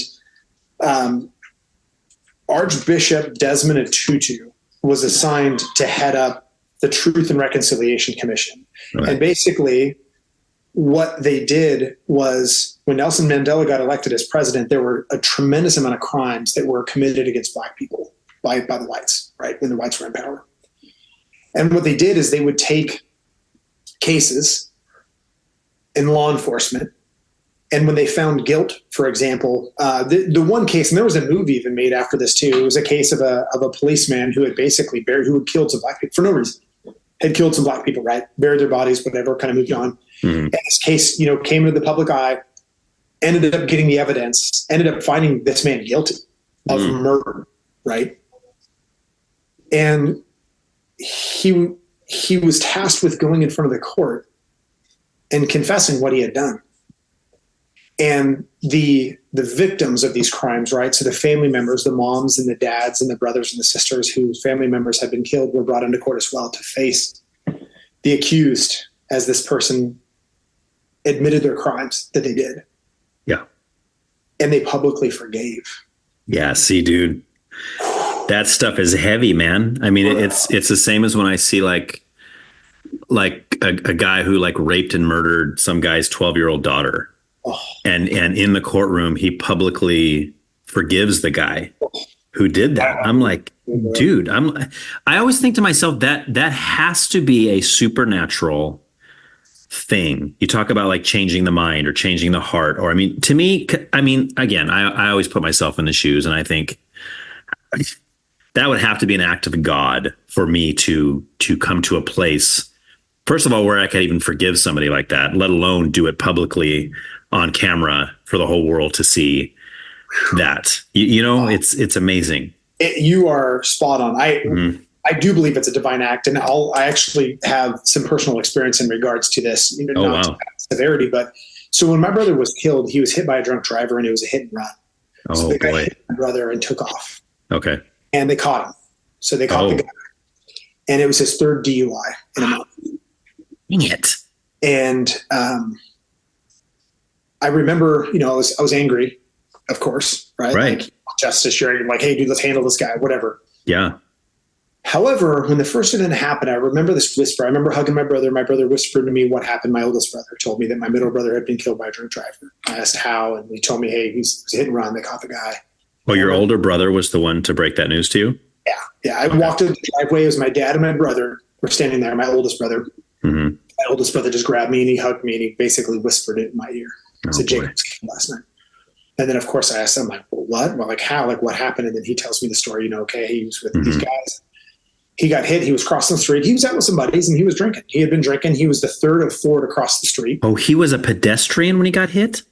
Yeah, he was a pedestrian. Oh my gosh. I thought he was in a car as well. He was walking across the street. He got hit. Oh my gosh. Landed literally on his head and bled to death in his buddy's arms. Like, and love his friends. He has a special group of friends still to this day. He has one friend in particular that he always messages us on the anniversary of my brother's death. It's been 6 years. Yeah. He still messages us, man. And just like, that's like just powerful. Yeah. Like, love. That's awesome. Yeah. I love Tony. Tony's a good man. So this guy hits my brother. They catch him. They put him in jail.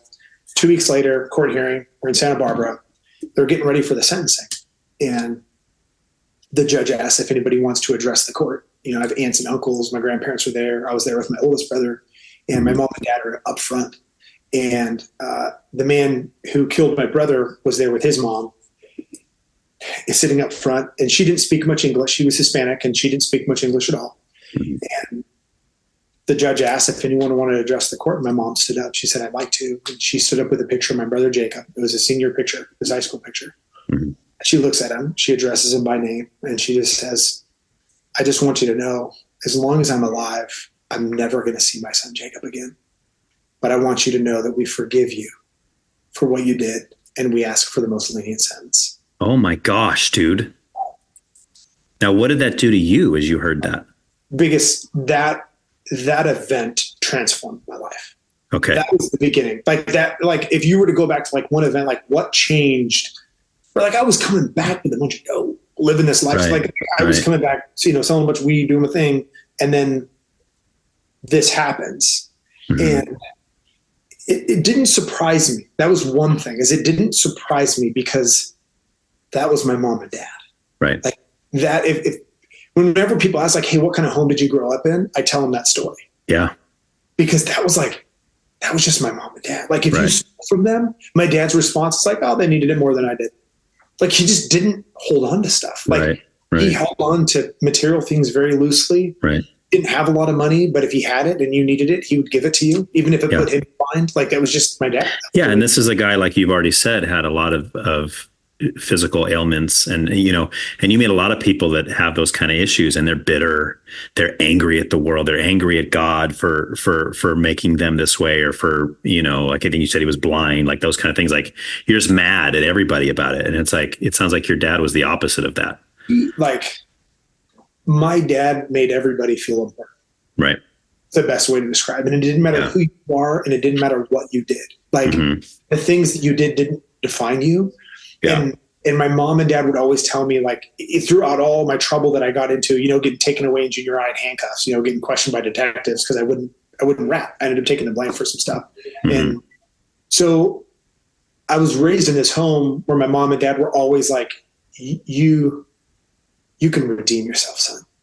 God can redeem all of these things, and make you new. So it was this constant, there's nothing too bad that you can do to ever so that was always God's love for me. That's what it's why I kind of have a hard time with the whole hell concept, right?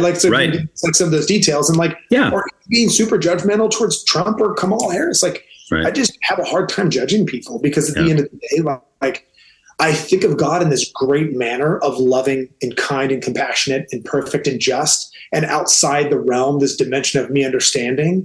And then I make it exponential. So therefore, I just have a hard time being judgmental. Right. I have a hard time putting someone in a corner because there's just probably something I don't know.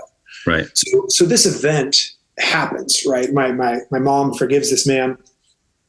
I didn't know this until a couple of years ago. My mom and I were talking, and I've always told my mom, Mom, that was the most pivotal moment of my life. That changed who I was as a human being. Right. She would always say, honey, that wasn't me. She's that was the Holy Spirit. Mom would always say that was the Holy Spirit. She's did I ever tell you what his mom came up and told me? I said, no. She came up to my mom in broken English and hugged her, cried, just said, thank you for doing that for my son. Oh. I was yeah, that's heavy, man. And that when we look at the state of affairs, right? When we look at, we're talking politics, because I think there's a huge correlation. I kind of segued into this. We were talking about the truth and reconciliation. Yeah. And, there needs to be a capacity for us to, from within ourselves, to extend sometimes some things that aren't warranted justly. Justice could be warranted, but there's a time to refrain from that justice, right? To create equity, right? To create a clean slate, to start from scratch, right? And so when it comes to, we came into this country and look, dude, trust me, if it was me back then, I can't say what I would or wouldn't do, but with the mindset of me knowing of who human beings are and my love for humanity, I would detest myself for being the being that came over here and did those things to your ancestors, right? However, to pay the sins of generations, I just don't see a place for that in civil society being successful and moving forward, because again, it just becomes an eye for an eye, and then everybody's blind. Right. Right. Yeah. Well, and when you view eternity, right, it's like, as hard as it is for certain things that we go through on earth, and the difficulty it is why we're struggling with that, when you view it in light of eternity, it's just a drop in the bucket. So, I mean, if you're somebody like your parents or like your mom forgiving that guy, if you think about the fact, if your words or the way you treat him in love after something so horrific that happened to you at the hands of this person, if you think that any way that you treat him or the thing you say could potentially give him eternity with the Lord, like if that moment was pivotal in his own life, like if he saw that and he says, wow, this Christian lady just forgave me for this terrible thing that I did, who knows, maybe that turned him to the Lord, and he will spend eternity with the Lord. And then, you know what I'm saying? Like I could see your mom, lives, right? Like how many lives were impacted by that event, right? Right. Like, yes, that's what I mean. Absolutely, right. Man. And generations. It's a generation changer, is what it does. It has a lasting implications throughout culture in a positive way, and we in politics, it's just so many times we see an us versus them. Look at it as a business. Like, is Trump a good business person? Well, I mean, he's made a lot of money. Is he a good business person? I mean, I know people that have literally done dealings with him when it comes to like building some stuff. The dude's like, he's kind of a scumbag, like not paying bills, ordering stuff, getting stuff, trying to get it on the cheap, and then not paying his bill, and then making you go bankrupt and getting his windows free or whatever it is. Like, granted, that was a story, right? I have no physical evidence of that. Yeah. See, and that's the hard part, right? We are trying to distinguish this. A first person account. Yes. That owned the company that did business with him. Right. That had no reason to make up the story. Right. Right. So I'm like, okay. Which is more than most of us have, right? Because we just have what the media says or what, So I look at that kind of stuff and I'm like, dude, that's just kind of douchebaggery. Right. Right. And then I look at Kamala Harris and I'm like, dude, just look at San Francisco. Like, you want to run my country? Like, that place is awful. Like, you think I would give you the keys to the kingdom? Yeah. And they turn it into even a semblance of what that looks like? Yeah, no thanks. Like, well, and I think the biggest problem with Kamala Harris is that we don't, like, she's literally she's been the runner up or the running against Trump for what, 2 months now? Yeah. About a month and a half? Yeah, 2 months. I think it was June when the debate was, maybe June or July. It was. Okay. Yeah. The debate with Biden and. Dude, that was scary. Yeah, it was. That was terrible. I'll let you finish your thought. No. And I feel bad for Biden. I mean, the guy, he should have hung it up a while ago. I mean, he's old. He just shouldn't be out there, but. He's not running the country. Right. Well, yeah. Thank God. But I think the issue with Kamala Harris is just in that short time that she's been the one running, she has literally, I mean, I'm not making it up. I'm not trying to be, trying to blow this out of proportion. I mean, she's literally changed just about every single view that she's held over the last 3.5 years. All of a sudden, now that she's running against Trump, she's changed her mind on all that, just like that. So it's like, to me, that tells me I can't trust what she's going to say, that she's going to do what she says she's going to do when she gets into office. For all I know, she's saying that to get the vote. And then when she gets in there, she's going to go right back to where she was before. Yep. Right. What's going to stop her from doing that? Yeah, she 100% is going to. I mean, and I think that's like you hit on the point earlier, why Trump got elected into office. And I think it's spot on. Is he's not an establishment guy. Right. And the establishment, it's so weird in politics, man. If you really look at politics, like, no one looks at your track record. Like, no one, like, we're not talking about what you've done. Like, honestly, like, okay, cool. Yeah. Like, to be president, tell me, like, what have you done? Like, if I'm the CEO of a company and I'm going to hire you to come run my organization for me, I'm going to step away. I'll sit on the board of directors, but I want to hire you as a CEO to run this company. Like, I need to see your resume. Like, what's your resume? Yeah. What did you do at the last company you worked at? Yeah. Don't give me these talking points of like, I'm for the work. I don't care. Right. Because it's just empty words show me that you care, right? Yes. Like, I want to see some examples of you in office. I don't want to hear cute little stories that are warm and fuzzy when you were 14 of what happened with your family, but like, look, that's cool. And that's not, like, those are good talking points. And I have compassion for knowing that you went through those experiences. Yeah, but it's irrelevant.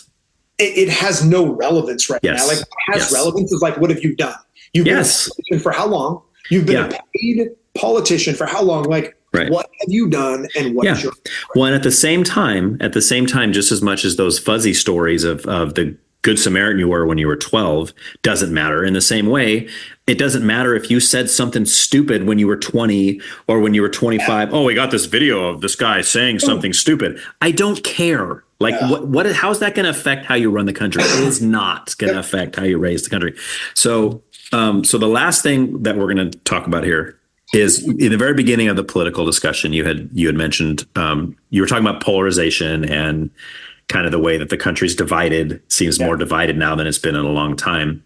And you did so kind of in the context of Trump. So I'm assuming, and I'm gonna let you flesh this out for me a little bit, that you think that maybe he played a role in that. And if that is what you believe, I'm curious as to what you think he did to cause that.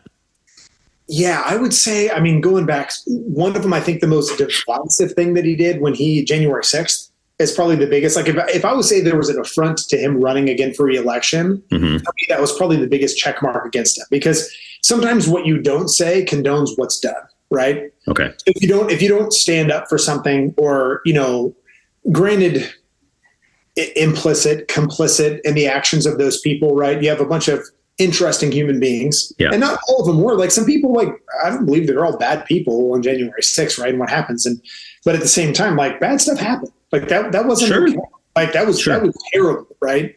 Right. And to be complicit in some way for an act like that to happen, I think that was like the severing event. I think that there was already he almost like the race thing that happened with Black Lives Matter and George Floyd, which was terrible, that happened in Minnesota, right?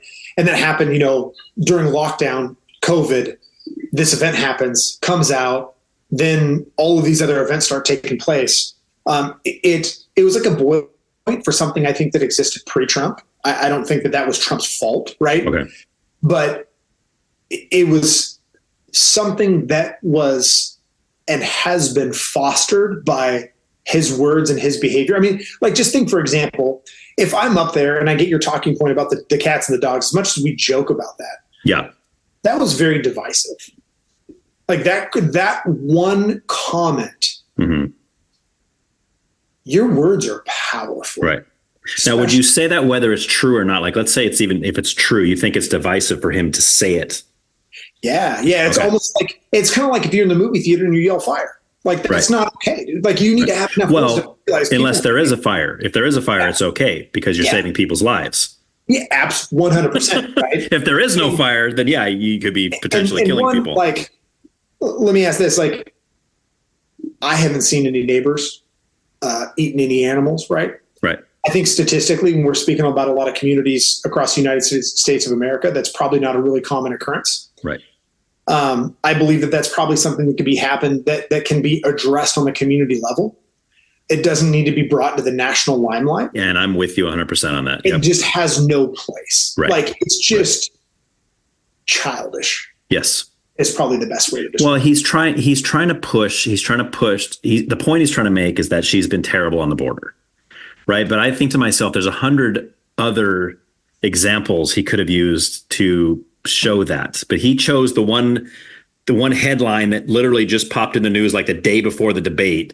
And he decides to go there. It hasn't been fleshed out. Nobody's really researched it yet. And he just blah, blah, blah, blah. It's like, come on, man. I mean, one, how populated is Haiti? Right. Because that's apparently a Haitian community in Springfield, Ohio. Right. Right. How populated? Like, how many Haitians have you met in your life?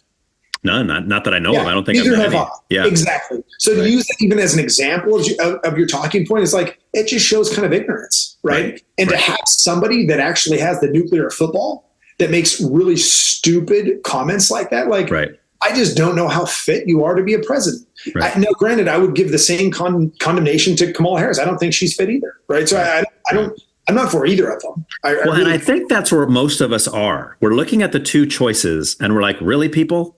This is the best we have? Like, You're really? Mickey Mouse, bro. Mickey Mouse. I'm writing it in.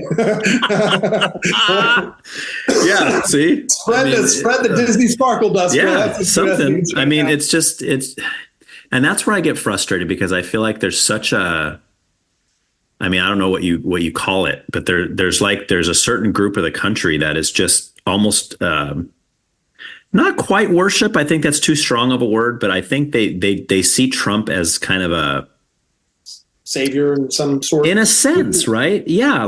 But I look back to the primaries and I look at somebody like Ron DeSantis from Florida, the governor of Florida. Dude, I mean, as far as policy, he holds a lot of the policies that Trump holds that we all like as conservatives. But at the same time, he doesn't bring with him the baggage of Trump. He doesn't bring with him the your mama jokes and the easily ability to like not take an insult from somebody without turning into a 5-year-old and starting to go back at him. It's like, dude, just take the insult. I think that there's people that are so fed up with the given state of the government, right? They'll look past those things with Trump, and I get it. I totally understand. I don't think that people that vote for either party are necessarily crazy in any way, right? I believe that they fit the bill of two extremes, right? Yes. And that's why the whole Civil War thing that I kind of talked about, right? Like my concern with the state of the United States of America is because politics has become so polarized, right? There's no moderate. It's the Democrats are moderate, and neither are the Republicans. They're both on the fringe extremes. I was listening to a guy, a historian, and he was talking about the two political parties in Rome prior to its fracturing, and it was the extremism that drove them apart, right? It's like when you get to that point where there's so much division, so much extremism, that things start to break down internally and socially, because then you're not really rationally having a conversation like you and I are having. We're operating from the caveman part of our brain, right? We're operating from the fight or flight mechanism in our brain. And we all know like that's not good for civil discourse. But the state of our politics has kind of evolved into that state, unfortunately. And I don't want to participate. I just don't I'm just like, no, if you ask who to vote for, the devil of the Antichrist, dude, screw both of them, bro. Screw them both. All right.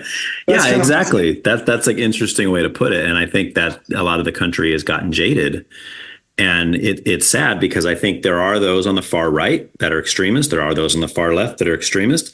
But I think the vast majority of America, we're kind of middle of the road kind of people. But the candidates are getting so extreme on both sides that we're just jaded, and we're like, I don't even know what to do anymore. Like you go back and you watch a debate between, say, George Bush Sr. and like, who was that? He's going to Michael Dukakis, or who was somebody back in the 80s or whatever, right? And you watch a debate between the two of them, and you look at the differences between the Republicans and the Democrats at that time. Oh my gosh, it was. I mean, it was there. There's obviously a difference. That's why there's two parties. But there was so much more agreement on things. Then you look at now the differences between Donald Trump and Kamala Harris and their viewpoints. Hollywood's taken over politics, man. Because they brought in, like, how I didn't watch debates 10 years ago even. No, like, I didn't either. Right? But you're like, this stuff's getting pretty dicey, bro. It's like, I know.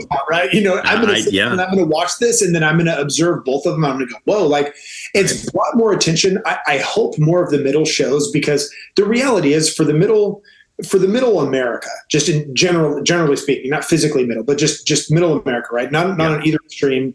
Like, dude, we just want to kind of go on with life, man. Right. Like, look, dude, I pay my taxes to handle all this stuff. Just handle it, like, and and that's why I think it is extremely important that we vote. Again, we vote on how our lives are going to be affected by that vote. I'm writing RFK in, even if he's not going. RFK, wherever you are, man. Well, see, he would be upset, right? Because you see what's going on with him. He's trying to get his name removed from a lot of the ballots. To go for Trump, because he backed Trump. Yeah. And then some places that are saying, nope, we're keeping you on. We're keeping you on the ballot. Like, if I leaned a direction, I mean, it's just so hard, man, because it's like, here's the thing. It's like Trump hurts people's feelings, right? Right. And at the end of the day, like, if you, as a human being, this generally speaking, right? As a human being, if you grant space inside of your emotional person for them to make a comment about you, your likes, your dislikes, your preferences, or whatever they are, and they don't know who you are. Yeah. You let it emotionally affect you, you're insecure. Yes. I'm with you. Yes. That's the reality, right? Like, it's like that person's opinion, like, they don't know you. Like, why would I give someone that doesn't know me any real estate in my brain or my heart? Right. My wife and I talk about this a lot, right? Is she's things affect her. She's very sensitive, right? So she can be affected somewhat. I don't want to say easy, but just easier than I would. And opinions of people would matter to her, to whereas they don't. Right. I'm going to look at the person. I'm going to say, well, okay, if Matt Pettit calls me out right now, calls me up and starts calling me out on some stuff, like that's going to hold weight because I respect him and he knows who I am as a person. Right. Yes. If I'm walking down the street and I'm wearing some piece of clothing that my neighbor doesn't like and he makes a rude comment, I'm just going to laugh at him and move on. And it literally will affect my day. Yes. It doesn't mean anything to you. It'll just be a fun talking point. Right. Like, that's what happened. And I'll laugh at it because it doesn't hold weight. So when the world or society that we live in is being emotionally accosted because of people's opinions about them or their preferences or whatever that might be. Yeah. And these people don't know them. Like what I say to those people is like, don't give them the power and the authority, right? Like if we ignore them, guess what happens when you ignore people? They don't say that as much, right? But when they get the reaction, they're bullies, they're jerks. If those people are saying something like, I watched a reel about it was a young woman who was overweight and she was at the gym and she had been going to the gym to lose weight, was exercising. And there were some young men that had come out and said some pretty mean and cruel stuff. Like making fun of her weight, you mean? Making fun of her, which is awful. And and at the end of the day, look, someone's insecure about something, that's cruel. That's messed up. 100%. Right. And so I want to make sure I'm not so insensitive and so non-compassionate that I don't disregard that words do hold power. Words can affect people. Right. Yes. So this young woman, she's crying and she's sharing this thing. She's like, but the coolest thing happened. I went to this gym and I've been hitting the gym hard for the last 3 weeks. And there's this guy at the gym and you all know that guy at the gym. He's all tatted up and he's buff and it's the gym, right? He's like, he's like, bro, that's what the gym is made for, like that guy, right? Yeah. Anyways, so some guy comes up, this man who had been working at the gym that's buff, that everyone's like, yo, that's the buff dude that clearly hits the gym, comes up to her and says, hey, I've been watching you the last couple of weeks. You've been hitting the gym every single day and you're killing it. Nice. Right. Yeah. And so I guess the challenge is, right? The challenge is twofold. The challenge is, one, don't give power to people that are clearly douchebags in their behavior, right? If I'm going to judge you because of your gender decision, I'm an a-hole. That's just not cool, bro. Let people live. Let them make their, let them live their lives, man. And if I can do anything, you know what I should be? I should be the guy at the gym that's crushing it, they look up to, and just come up and put my arm around them and say, you know what, dude, I love you for who you are. Period. Because that's what Jesus would have us do. When I look at being a Christian, I look at the power that we can have with words in a positive way. And for those that are using words in a negative way, let that be that's their identity. Right. They're telling you in their judgment and their inhumane comments, their character. What they're saying is don't hang out with me and make sure none of your friends associate with me or my friends either, because we're kind of douchebags, right? That's what those comments do when they're meant to harm and tear down other individuals, other human beings. Yeah. And so, one, don't give people the power of the words. And number two, if you have the words, use those powers to build up and not to tear down. Yeah. Right.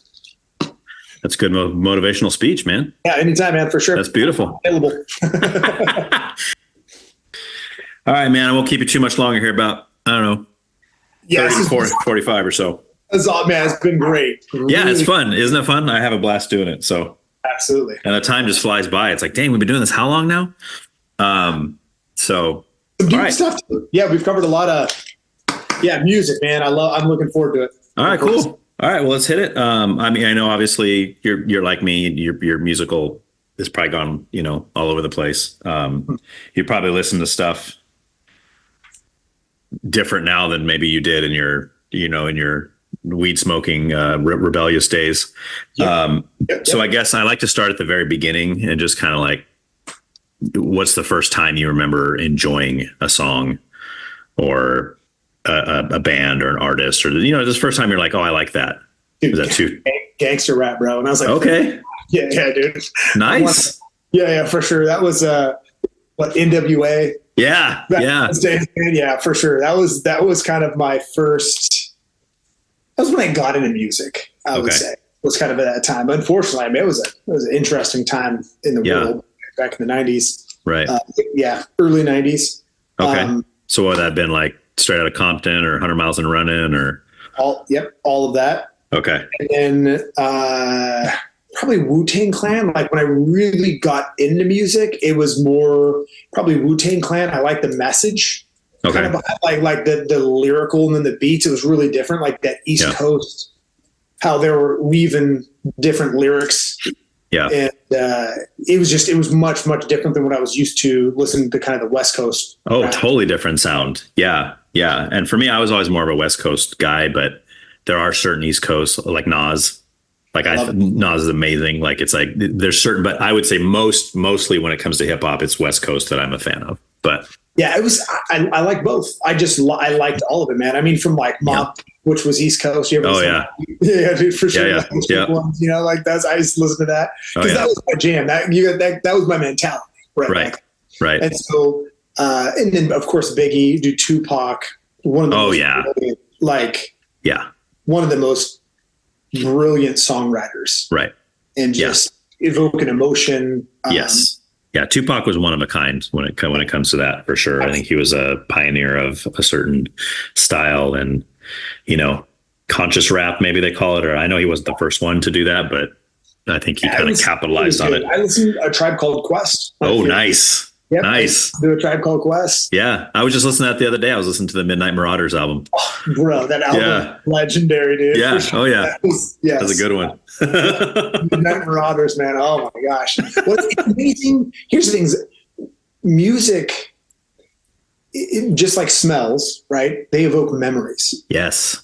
Right. Big time. So, you literally say Midnight Marauders, and I'm at my buddy Ryan Leslie's house, up in his bedroom, right? Because I go back to when that album came out. Yeah, for sure, man. Yes. I'm like, what's happening, going on? I mean, granted, some things I was into weren't the best. I don't necessarily remember, but hey, man, life is life.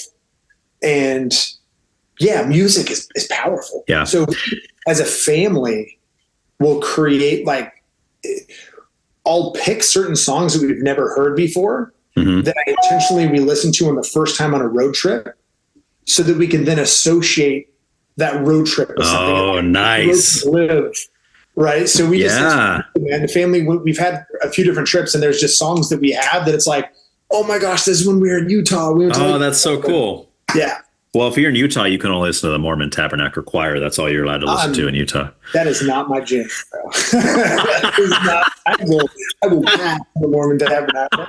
Not that I have anything against Mormons, but I'm just just don't like their music, No. Yeah. That's not. That's a really cool concept to do that, and because you're right, because it really. It's like the psychology of me. Like I've always studied psychology. I was like human behavior and how people act and why they act and why people do things the way that they do. And music, I just knew. I mean, do you play a Bob Marley song? Bro, I'm back in the truck. I'm listening to the music. I'm doing my thing. Like I'm back in that place. Dave Matthews Band. That was a big one. I went to Dave and saw him up at. Nice. Columbia River Gorge, man, in Washington. Nice, dude. Bro, epic. Yeah, I've heard he's great live, and I've never seen him live, and I didn't really get into him at all until probably the last couple of years. Oh, really? I mean, I knew the singles, I knew whatever what was that song? Crash Into Me. That was like Crash Into Me. Yeah, one that started. Yeah, and I remember that one, and there was a song that was in a really popular movie in the '90s that was one of his that I can hear the song and the movie comes right back and I can't remember the song or the movie now. But play Dave Matthews and Tim Reynolds live at Luther College. You ever heard that? No, but somebody else on this podcast brought that one up.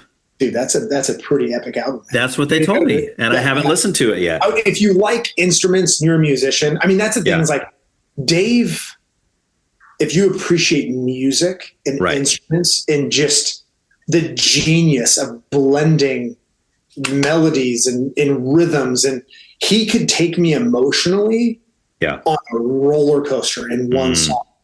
Like it could be depressive and reflective, and it could be exciting and jumping around in the same song. Right? It's just this crazy. Yeah, man. I love. Probably one of my favorite all times. I would say is Dave. Okay. So, what point did you get into him though? Was it like high school or? Late high school. Yeah. Okay. Late high school, 17, 18, 19. Because I kind of did my gangster rap days and did, I had a gun put to my head and I almost got shot and killed. I realized this probably wasn't the life for me. Yeah, that'll do it, man. That'll do it. Yeah, for sure. I mean, I stopped selling dope at the time, but I didn't. Unfortunately, I just got a lot smarter. I'm just like, okay, well, let's just not sell to everybody, right? Like, let's pick a few people that you trust. Yes. Be selective. Pick up large amounts and just give them to them and let them sell to everybody. They can there you go. I'm not taking the risk. So, well, that kind of makes you a kingpin then, doesn't it? I mean, that puts you at the top of the game. Man, we moved some weight back in the day. That's for sure. We thought we were a thing. So growing up, like, was that all you would listen to as rap? And then at some point you kind of started opening the door? I transitioned from rap into more reggae, Dave Matthews. Like that was kind of my segue into different like Scotalites. You ever listen to the Scotalites? Oh yeah. The Scotalites, just that like the instrumental. Yeah.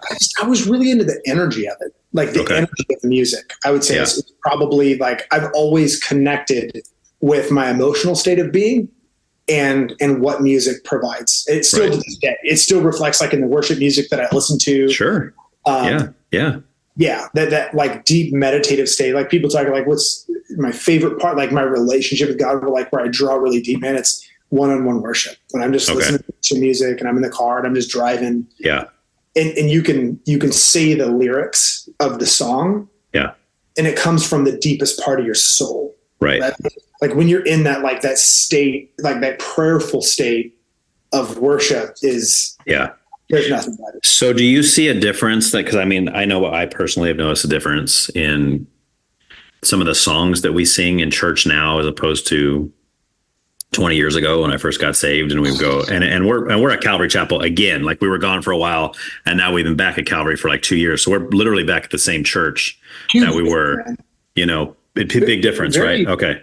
Yeah. Big. Yeah. It's almost like, I mean, they've taken the pill.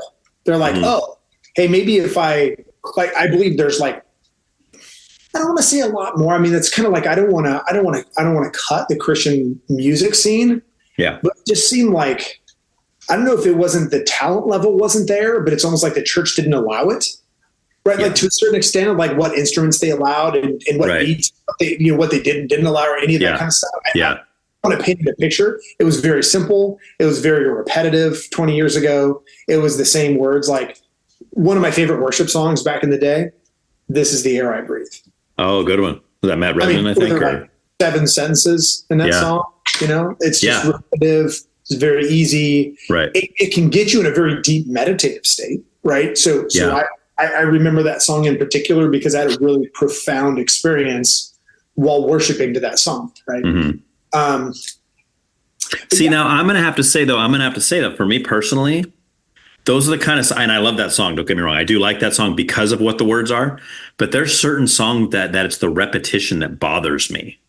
Like, I feel almost like it's there's even a Bible verse that talks about repetitive chanting or something. And I don't think it's being used in that context, but I always think like, why are we saying the same thing over and over again? Like, what? I don't understand. I think that was my reference to say that Christian music back then, when it was very repetitive, was very elementary. Oh, okay. Oh, so you're saying it's gotten better? Oh, yeah, 100%. Oh, interesting. Yeah, okay. Like hands down, way more talent, way more. I mean, granted, there's more show. So then there's some people that can kind of break away and say, well, is this more about them or is this about the Lord? Right. I understand all those arguments, but no, you know what it's about? It's about whatever I make it inside of my heart when I say the truth. Right. That's ultimately what it's about. And I believe that there's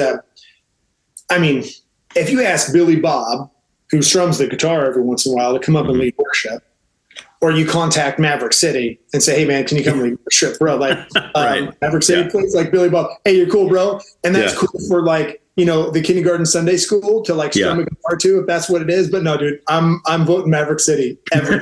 And I'm done. Right. So yeah, for sure.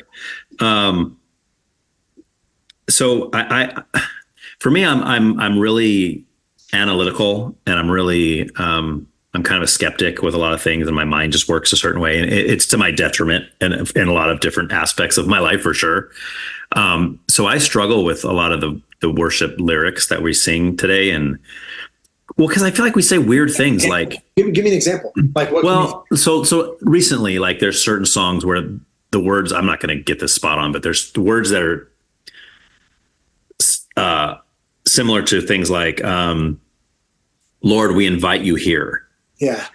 We invite you to come into this place. And everything in me is going, well, biblically speaking, is this a song for non-believers to sing? Because if we're saved in this room, the Lord is indwelling all of us. What exactly are we asking him to do, right? We're inviting him to do what exactly? Like he's already here, right? He's living in us. You're never going to unscrew that thing that's wired that way, dude. Just stop, bro. You know, it's like, what in the world? Yeah. Like, it just doesn't make any sense to me. So I'm like, why are we singing this? It doesn't make any sense.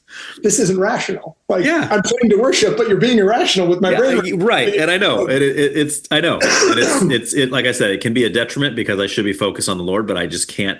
But for me, like the lyrically songs that really, to me, in my own heart, are true worship. And again, that's just my opinion. It's the way I feel when I'm worshiping. A lot of times aren't even songs that we sing at church, but they're songs that have to do with my own unworthiness of God's love, of God's forgiveness, of God's, like I think of songs like, I don't know if you know the band, like Five Iron Frenzy, like the Christian ska band.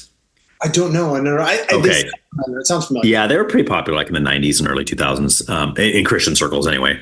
But they have a song called Dandelions.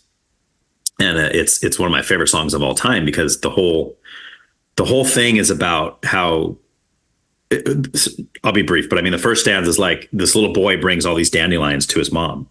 Well, dandelions are weeds, right? They're not like beautiful roses. Flower, that's not a flower, right? Well, yeah, they're weeds. It is a flower. It is a flower, but it's not a rose. It's not a what's known as a pretty flower. So he brings all this handful of dandelions to his mom because it's what he has to offer.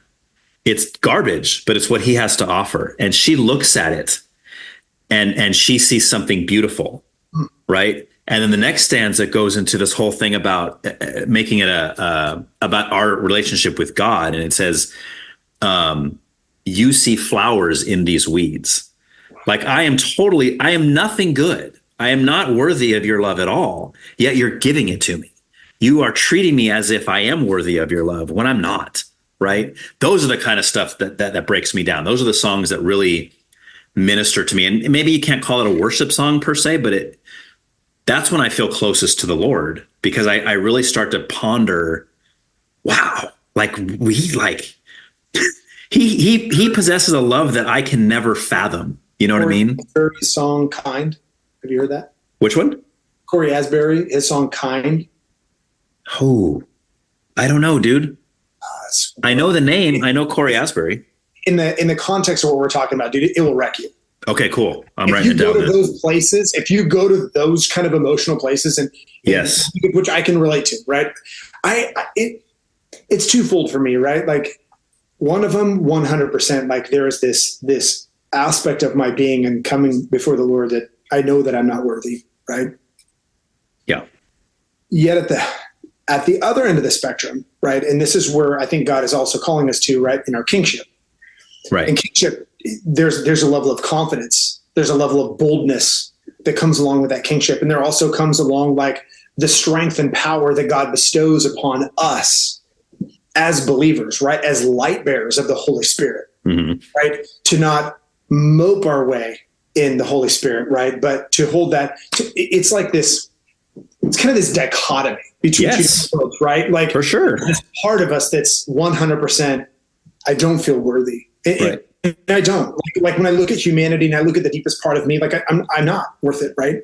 However, there's this other part of me that knows, and Jesus made it very clear in the scriptures that if I were the only one, he still would have come. Right. That's what I'm saying. Like, but not because we're worthy. It's because he loves us. Yes. Yes. But there's like this, there's a value.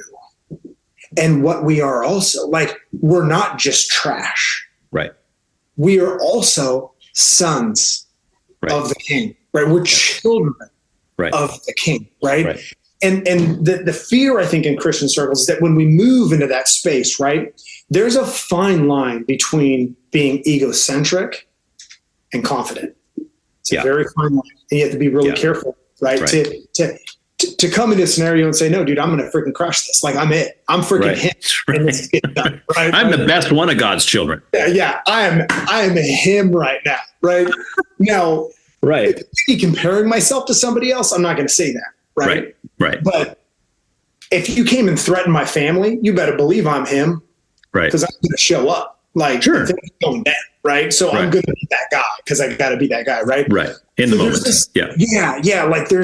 Like, there's this happy balance. And I think in music, it kind of, at least for me, calls out both sides, right? Like there's a part, like when you're talking about what you're talking, a place that I go to when I listen to that song, because it talks about abortion. It talks about, like, why do babies die, right? You talking about the Corey Asbury song? Yeah, dude, bro, the lyrics of the song, dude, I cry every time, every single time. Okay. I cry. And I'm like, oh my gosh, none of this makes sense. Yeah. It doesn't make sense. The world doesn't make sense. Holy crap. Like, I'm guilty of all of these things, right? Whether it be drug addiction, all of these things, like, I'm guilty 100%. Yeah. But you've been nothing but kind. Right. Oh. That's what I'm talking about, right? It's not that I'm thinking there's like a wallowing. We can get into a wallowing where we're like, oh, God doesn't love me. It's self-deprecation. It's like, no, God does love you. That's the beauty of it. He has really no reason overwhelming to be loved. Yeah. Like, right. The universe. Like really, when you peel it all back. Yeah. And you're like, I'm going to walk right now on some random street in the middle of a town that most people don't exist. Yeah. And God's hanging out with me. Right. That's pretty cool. Yes. Right. Yeah. Yeah. It's gnarly. Dense. I love it. I love that. Oh. Yeah. I bring dandelions to God all the time. He's like, oh, cute. You got to check out the song now too. You might like it. I love it, man. 5 Iron Friends. It's definitely your typical 90s ska band. It will remind me of this podcast. I'm going to listen to it because there the first time I listen to it, it will bring me back to this place. There you go, man. I love it. I love it. Yeah, music, man. Music's powerful. So growing up, as like you said earlier, your parents have been Christians your whole life, even though maybe you weren't necessarily following the Lord, or you kind of lived your own lifestyle. Were your parents pretty open to you being allowed to listen to whatever you wanted to, or were they more like Christian music only? Or I kind of did whatever I wanted to. Right, but were they okay with that, or were they like, were you sneaking to listen to NWA? Imagine your 13-year-old listening to NWA. Right. Yes. My stereo is twice your size. Cost probably 10 times more than your stereo did because it's better than anything else that's in the house. Yeah. Well, because I didn't even grow up in a Christian home, but I had to sneak listening to NWA and Too Short, and they were not cool with that stuff. Because I mean, it's even if you're not a believer, there are certain ethics. Oh yeah. Oh, especially back then. You figure in the 80s, that was before anything was going on. That was back when like the first parental advisory sticker was even put on a CD, and it was for Two Live Crew, and like you had all these. Oh, that was the first time music started to be nasty, right? Like sexually explicit, you know? That was, they were, I listened to, a lot of that music. Yeah. Right. And I think it was because it was a novelty back then, because like it was taboo. It was like, oh man, listen to what he said. Slight compassion here. So I used to listen to that music. Like I was so bad. I was the kid that like snuck it and listened to it quietly in his bedroom. Yeah. But when my parents were both at work and I came home, I literally had my sound system and the speakers pointed out my front door. So my whole neighborhood. Oh, you were that guy. I was that kid, dude. I'm telling you, I would have beat me up. Like I told you earlier, like I was the kid like, no, I'm going to go punk that. I'm pushing him down. Like, right. I would have pushed down now, but. Oh man, that's too funny. So love music though. We used to have, my buddy Jimmy, man, solid dude, cool. One of my friends from back in the day that used to do a lot of bad stuff together. Yeah. Came to the faith in like 2012. I think it was 12 years ago. Super cool, man. Like hits me up, of course, because he knows my journey. Yeah. And he hits me up and he's like, bro, guess what? He's like, gave my life to Jesus. I'm like, no way.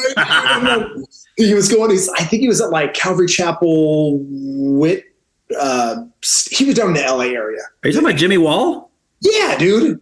No way. Yes. Nice. Bro, love Jimmy Wall. Yeah. Did you know Jimmy growing up? I did. I knew him in high school. Yeah, we hung out a little bit in high school, and I mean, we were like close friends. He was younger than me, but I don't want to implicate him in any stuff, so I won't share. Well, he's doing an episode with me in 2 weeks, so. Oh, let's freaking go, man! Oh, dude, Jimmy. Yeah. Wall, I remember the moment we became friends. Yeah. Like I can go back to the very moment. Like we played soccer as friends, as like kids growing up. Like we played on the soccer team and stuff. And Jimmy's always a cool kid. I was like 14, he was 13, I think. Mm-hmm. And we were in the not good circles. Right. And I remember he was getting out of a car. We were getting out of his house, and a $10 bill fell out of his pocket. Mm. And I've never, like, even back then, dude, I'm just not a thief. Never been a thief. Won't ever be a thief. That's just not in my makeup ever. Right. And so I just grabbed him like, hey, dude, you dropped this. And it was at that moment, because in the circles that we ran with, like trust is a big thing. Like that's probably the biggest commodity you have is like trust amongst each other. Sure. And I remember that moment, and Jimmy and I just became boys, man. Jimmy was like, yeah, man. Dude, yeah. Yeah, that's so funny, man. Me and Jimmy have seen some stuff. I've done some things with Jimmy, man, and I absolutely love him. Like he is a great human being. Yeah, it's interesting. He had to move to Whittier. That was and then he met the Lord over there, and then they moved back here. And he goes to Calvary with me now. I was hanging out with him because we're talking about doing the podcast, and he's like, "Oh, I don't know if I have enough to say." I said, "Dude, everybody says that. You'll be fine." Yeah, we'll be chatting. It's like a barbecue, right? It's like you're just hanging out. We're talking. Yes. We're recorded, and we're going to talk about absolutely things. Yes, exactly. Yeah. Yes, we're going to let the whole world know what you think about certain things. Yeah, for sure. I'm going to have to text him when we're done and be like, "Dude, I did an episode with Jerod today, and he started talking about some guy named Jimmy." During that time of my life, was one of my safest friends. Yeah. Right. Like he just, Jimmy was that dude, and Yeah, we're lucky both of us survived. Like we both should. Right. For sure. Interesting times. Yeah. Music, dude. Jimmy, man. Jimmy had the musical. I know. Bro, that guy. Yeah. Well, he DJs too. So. Does he still DJ? Yeah. He does. Well, I mean, he does it like church functions. I don't know if he does anything outside of that, but like when we do like the Halloween trunk or treat thing in the parking lot, he's the one, playing the Christian rap and the whole deal, The guy had the best sound system and all. Yeah. At like the age of 14. Like it was thousands of dollars of music. Yeah. It was cool. We used to stay up all night and burn tapes. We just record tapes. Nice. Turn them into tapes, then we'd have copies, and man. That's awesome.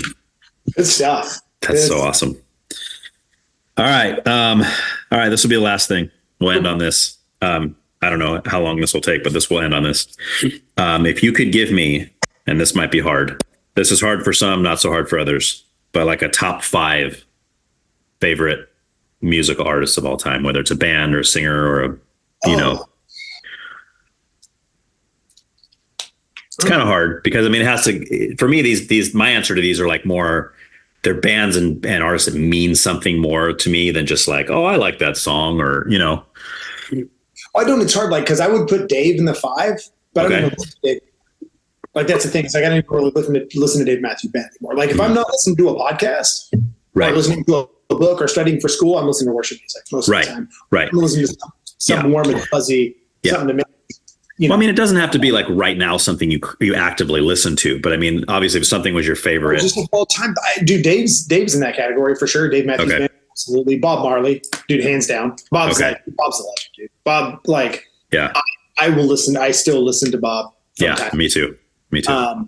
Just for the time he was born, the musical genius, the lyrics, like he was made for a very turbulent time.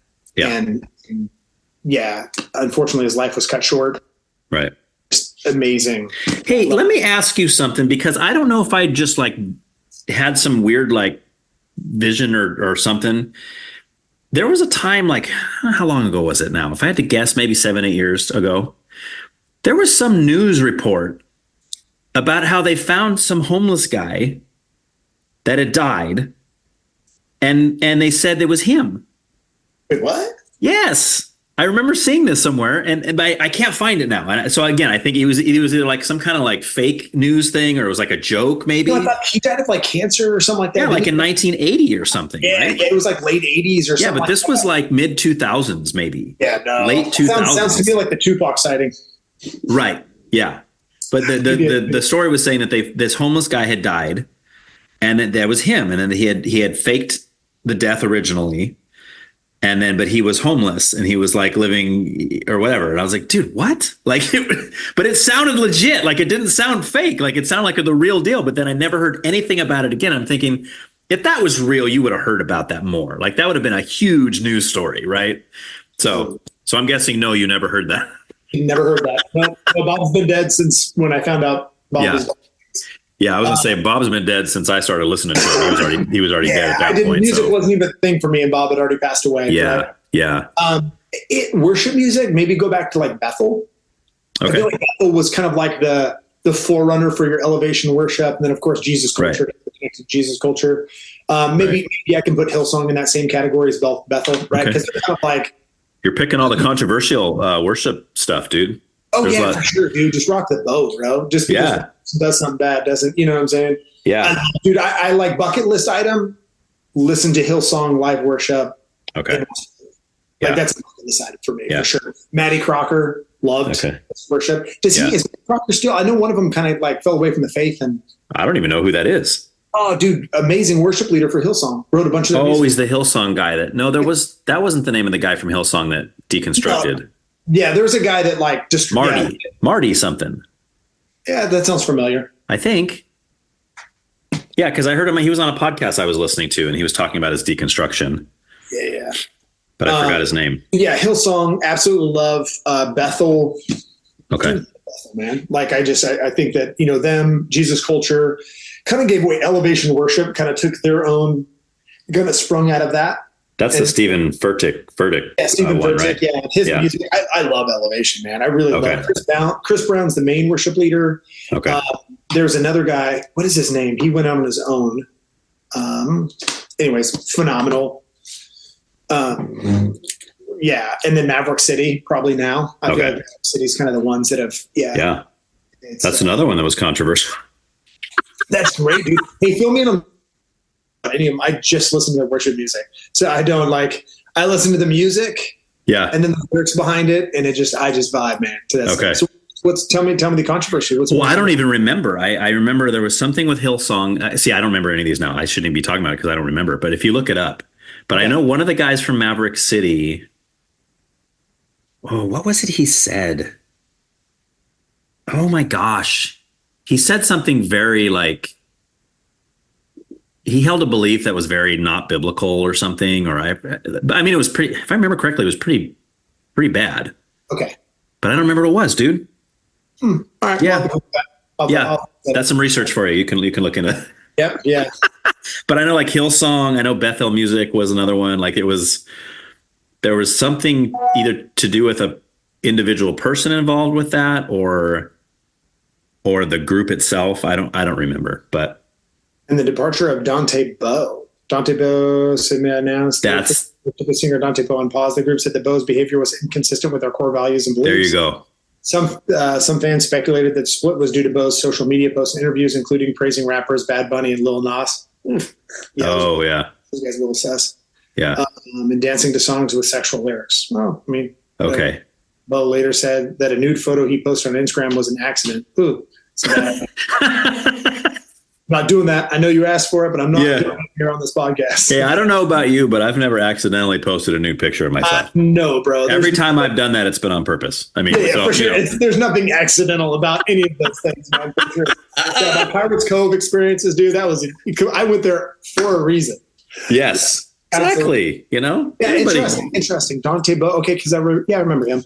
Yeah, it's just hard, man. I like. Yeah. Once again, I think within religious circles, and maybe that's why I distanced myself a little bit from Calvary Chapel. I did, and like. Did you go there at some point? Yeah, all of my friends did. I went to Coast Guard Worship Center. Craig Hamlin. Dan's dad. Dan's dad. Yep. Yeah. Okay. So his parents were my godparents. If my parents were to ever. Oh, nice. they would have been the ones to raise me. So yeah, I've known Dan. Okay. Craig officiated my wedding. Nice, dude. My brothers and my dad's funeral. Like they're family, man. I love. Yeah, he's the youth leader at Calvary now. Is he Dennis? Yeah, so he's my kid's youth pastor. Dude, that's dude. Dan's. Yeah. And he's been on the show too. Oh, has he really? Yeah, his episode's already been I gotta released. listen to Dan's. Yeah. Is it already posted? Oh yeah, it's been out for probably a year now. So yeah. Yeah, absolutely love them, man. Amazing human beings. But yeah, Calvary, I don't know, man. Like it kind of almost became a denomination for me. I think. Yeah. Right. Like it was a non-denomination that became a denomination. Yeah. Love what it came for. Love its stance on scripture. I feel like it brought attention for the church. Like I admire that contribution that they've made basically in the last 50 years. Right. Prior to that, church scripture was kind of held by pastors, almost like it was held hostage a little bit. I felt like Calvary Chapel really made it open that no, anybody can read the Bible. Like God's inspired word can speak to any of us. Right. Yeah. And I love that. I love the contribution of that Calvary Chapel has made, along those lines. Yeah. A little divisive because it became like, oh, well, if you're not Calvary, then you're, it became kind of a thing. And so it becomes cliquey, and that's denominational. I mean, that's no difference in the Baptist saying we're not hanging out with the Pentecostals. That's probably my biggest gripe. It's a pretty small gripe, right? It's not really, when I say distance myself, I guess maybe take that loosely too. But right. So what church do you guys go to now? Do you go to like a non-denominational church called Waters here in town? Yeah, super solid. Just a really worship's amazing. Just not like, it's a very unchurchy church. It's kind of like, it's like a church for recovering church people. Okay. Right. So I like that. You've been involved in ministry and you've been burned, you probably go to church there. Right. Yeah. In some way. Yeah. So it's kind of a refuge, I would say. And it's not completely, there's a lot of people that go to church there, but just solid human beings, man. Pastors are not unapproachable, just super real, just real down to earth. See, I appreciate that. Yep. Yeah. Love it. Scripturally sound. It's just it's a really, really good fellowship. So awesome. Yep. That's it, man. Yeah. Cool. Well, that is it. We're done, dude. Appreciate it. Yeah. That was fun. That was fun stuff. Fun, yeah, that was going to be fun. Good times. I appreciate it. And good getting to know you. It's an interesting format to get to somebody, but it's. Yeah, it is an interesting way, but it's always funny that as we're talking and we're realizing how closely related we have been all these years without knowing each other. Top 5 musicians. Yeah. Him and Chris Chabot. Oh, okay. Polycarp. Yeah. Dude, Polycarp, bro. Yeah, dude. I still have that CD. Bro. No, dude, there's some good songs with A Silly Little Man and what's Solo. Dude, there's some great songs on there. In a box, like Toys in a Box. You remember what it was? They wrote that music, man. Those guys, it was great. They are absolutely inspiring. Yes. Dude. Now, does he still do music at all? I know Chris still does music. Chris does music. Ryan probably more on the side, not a ton. Not a bunch. But, dude, he's on the top 5 list, bro.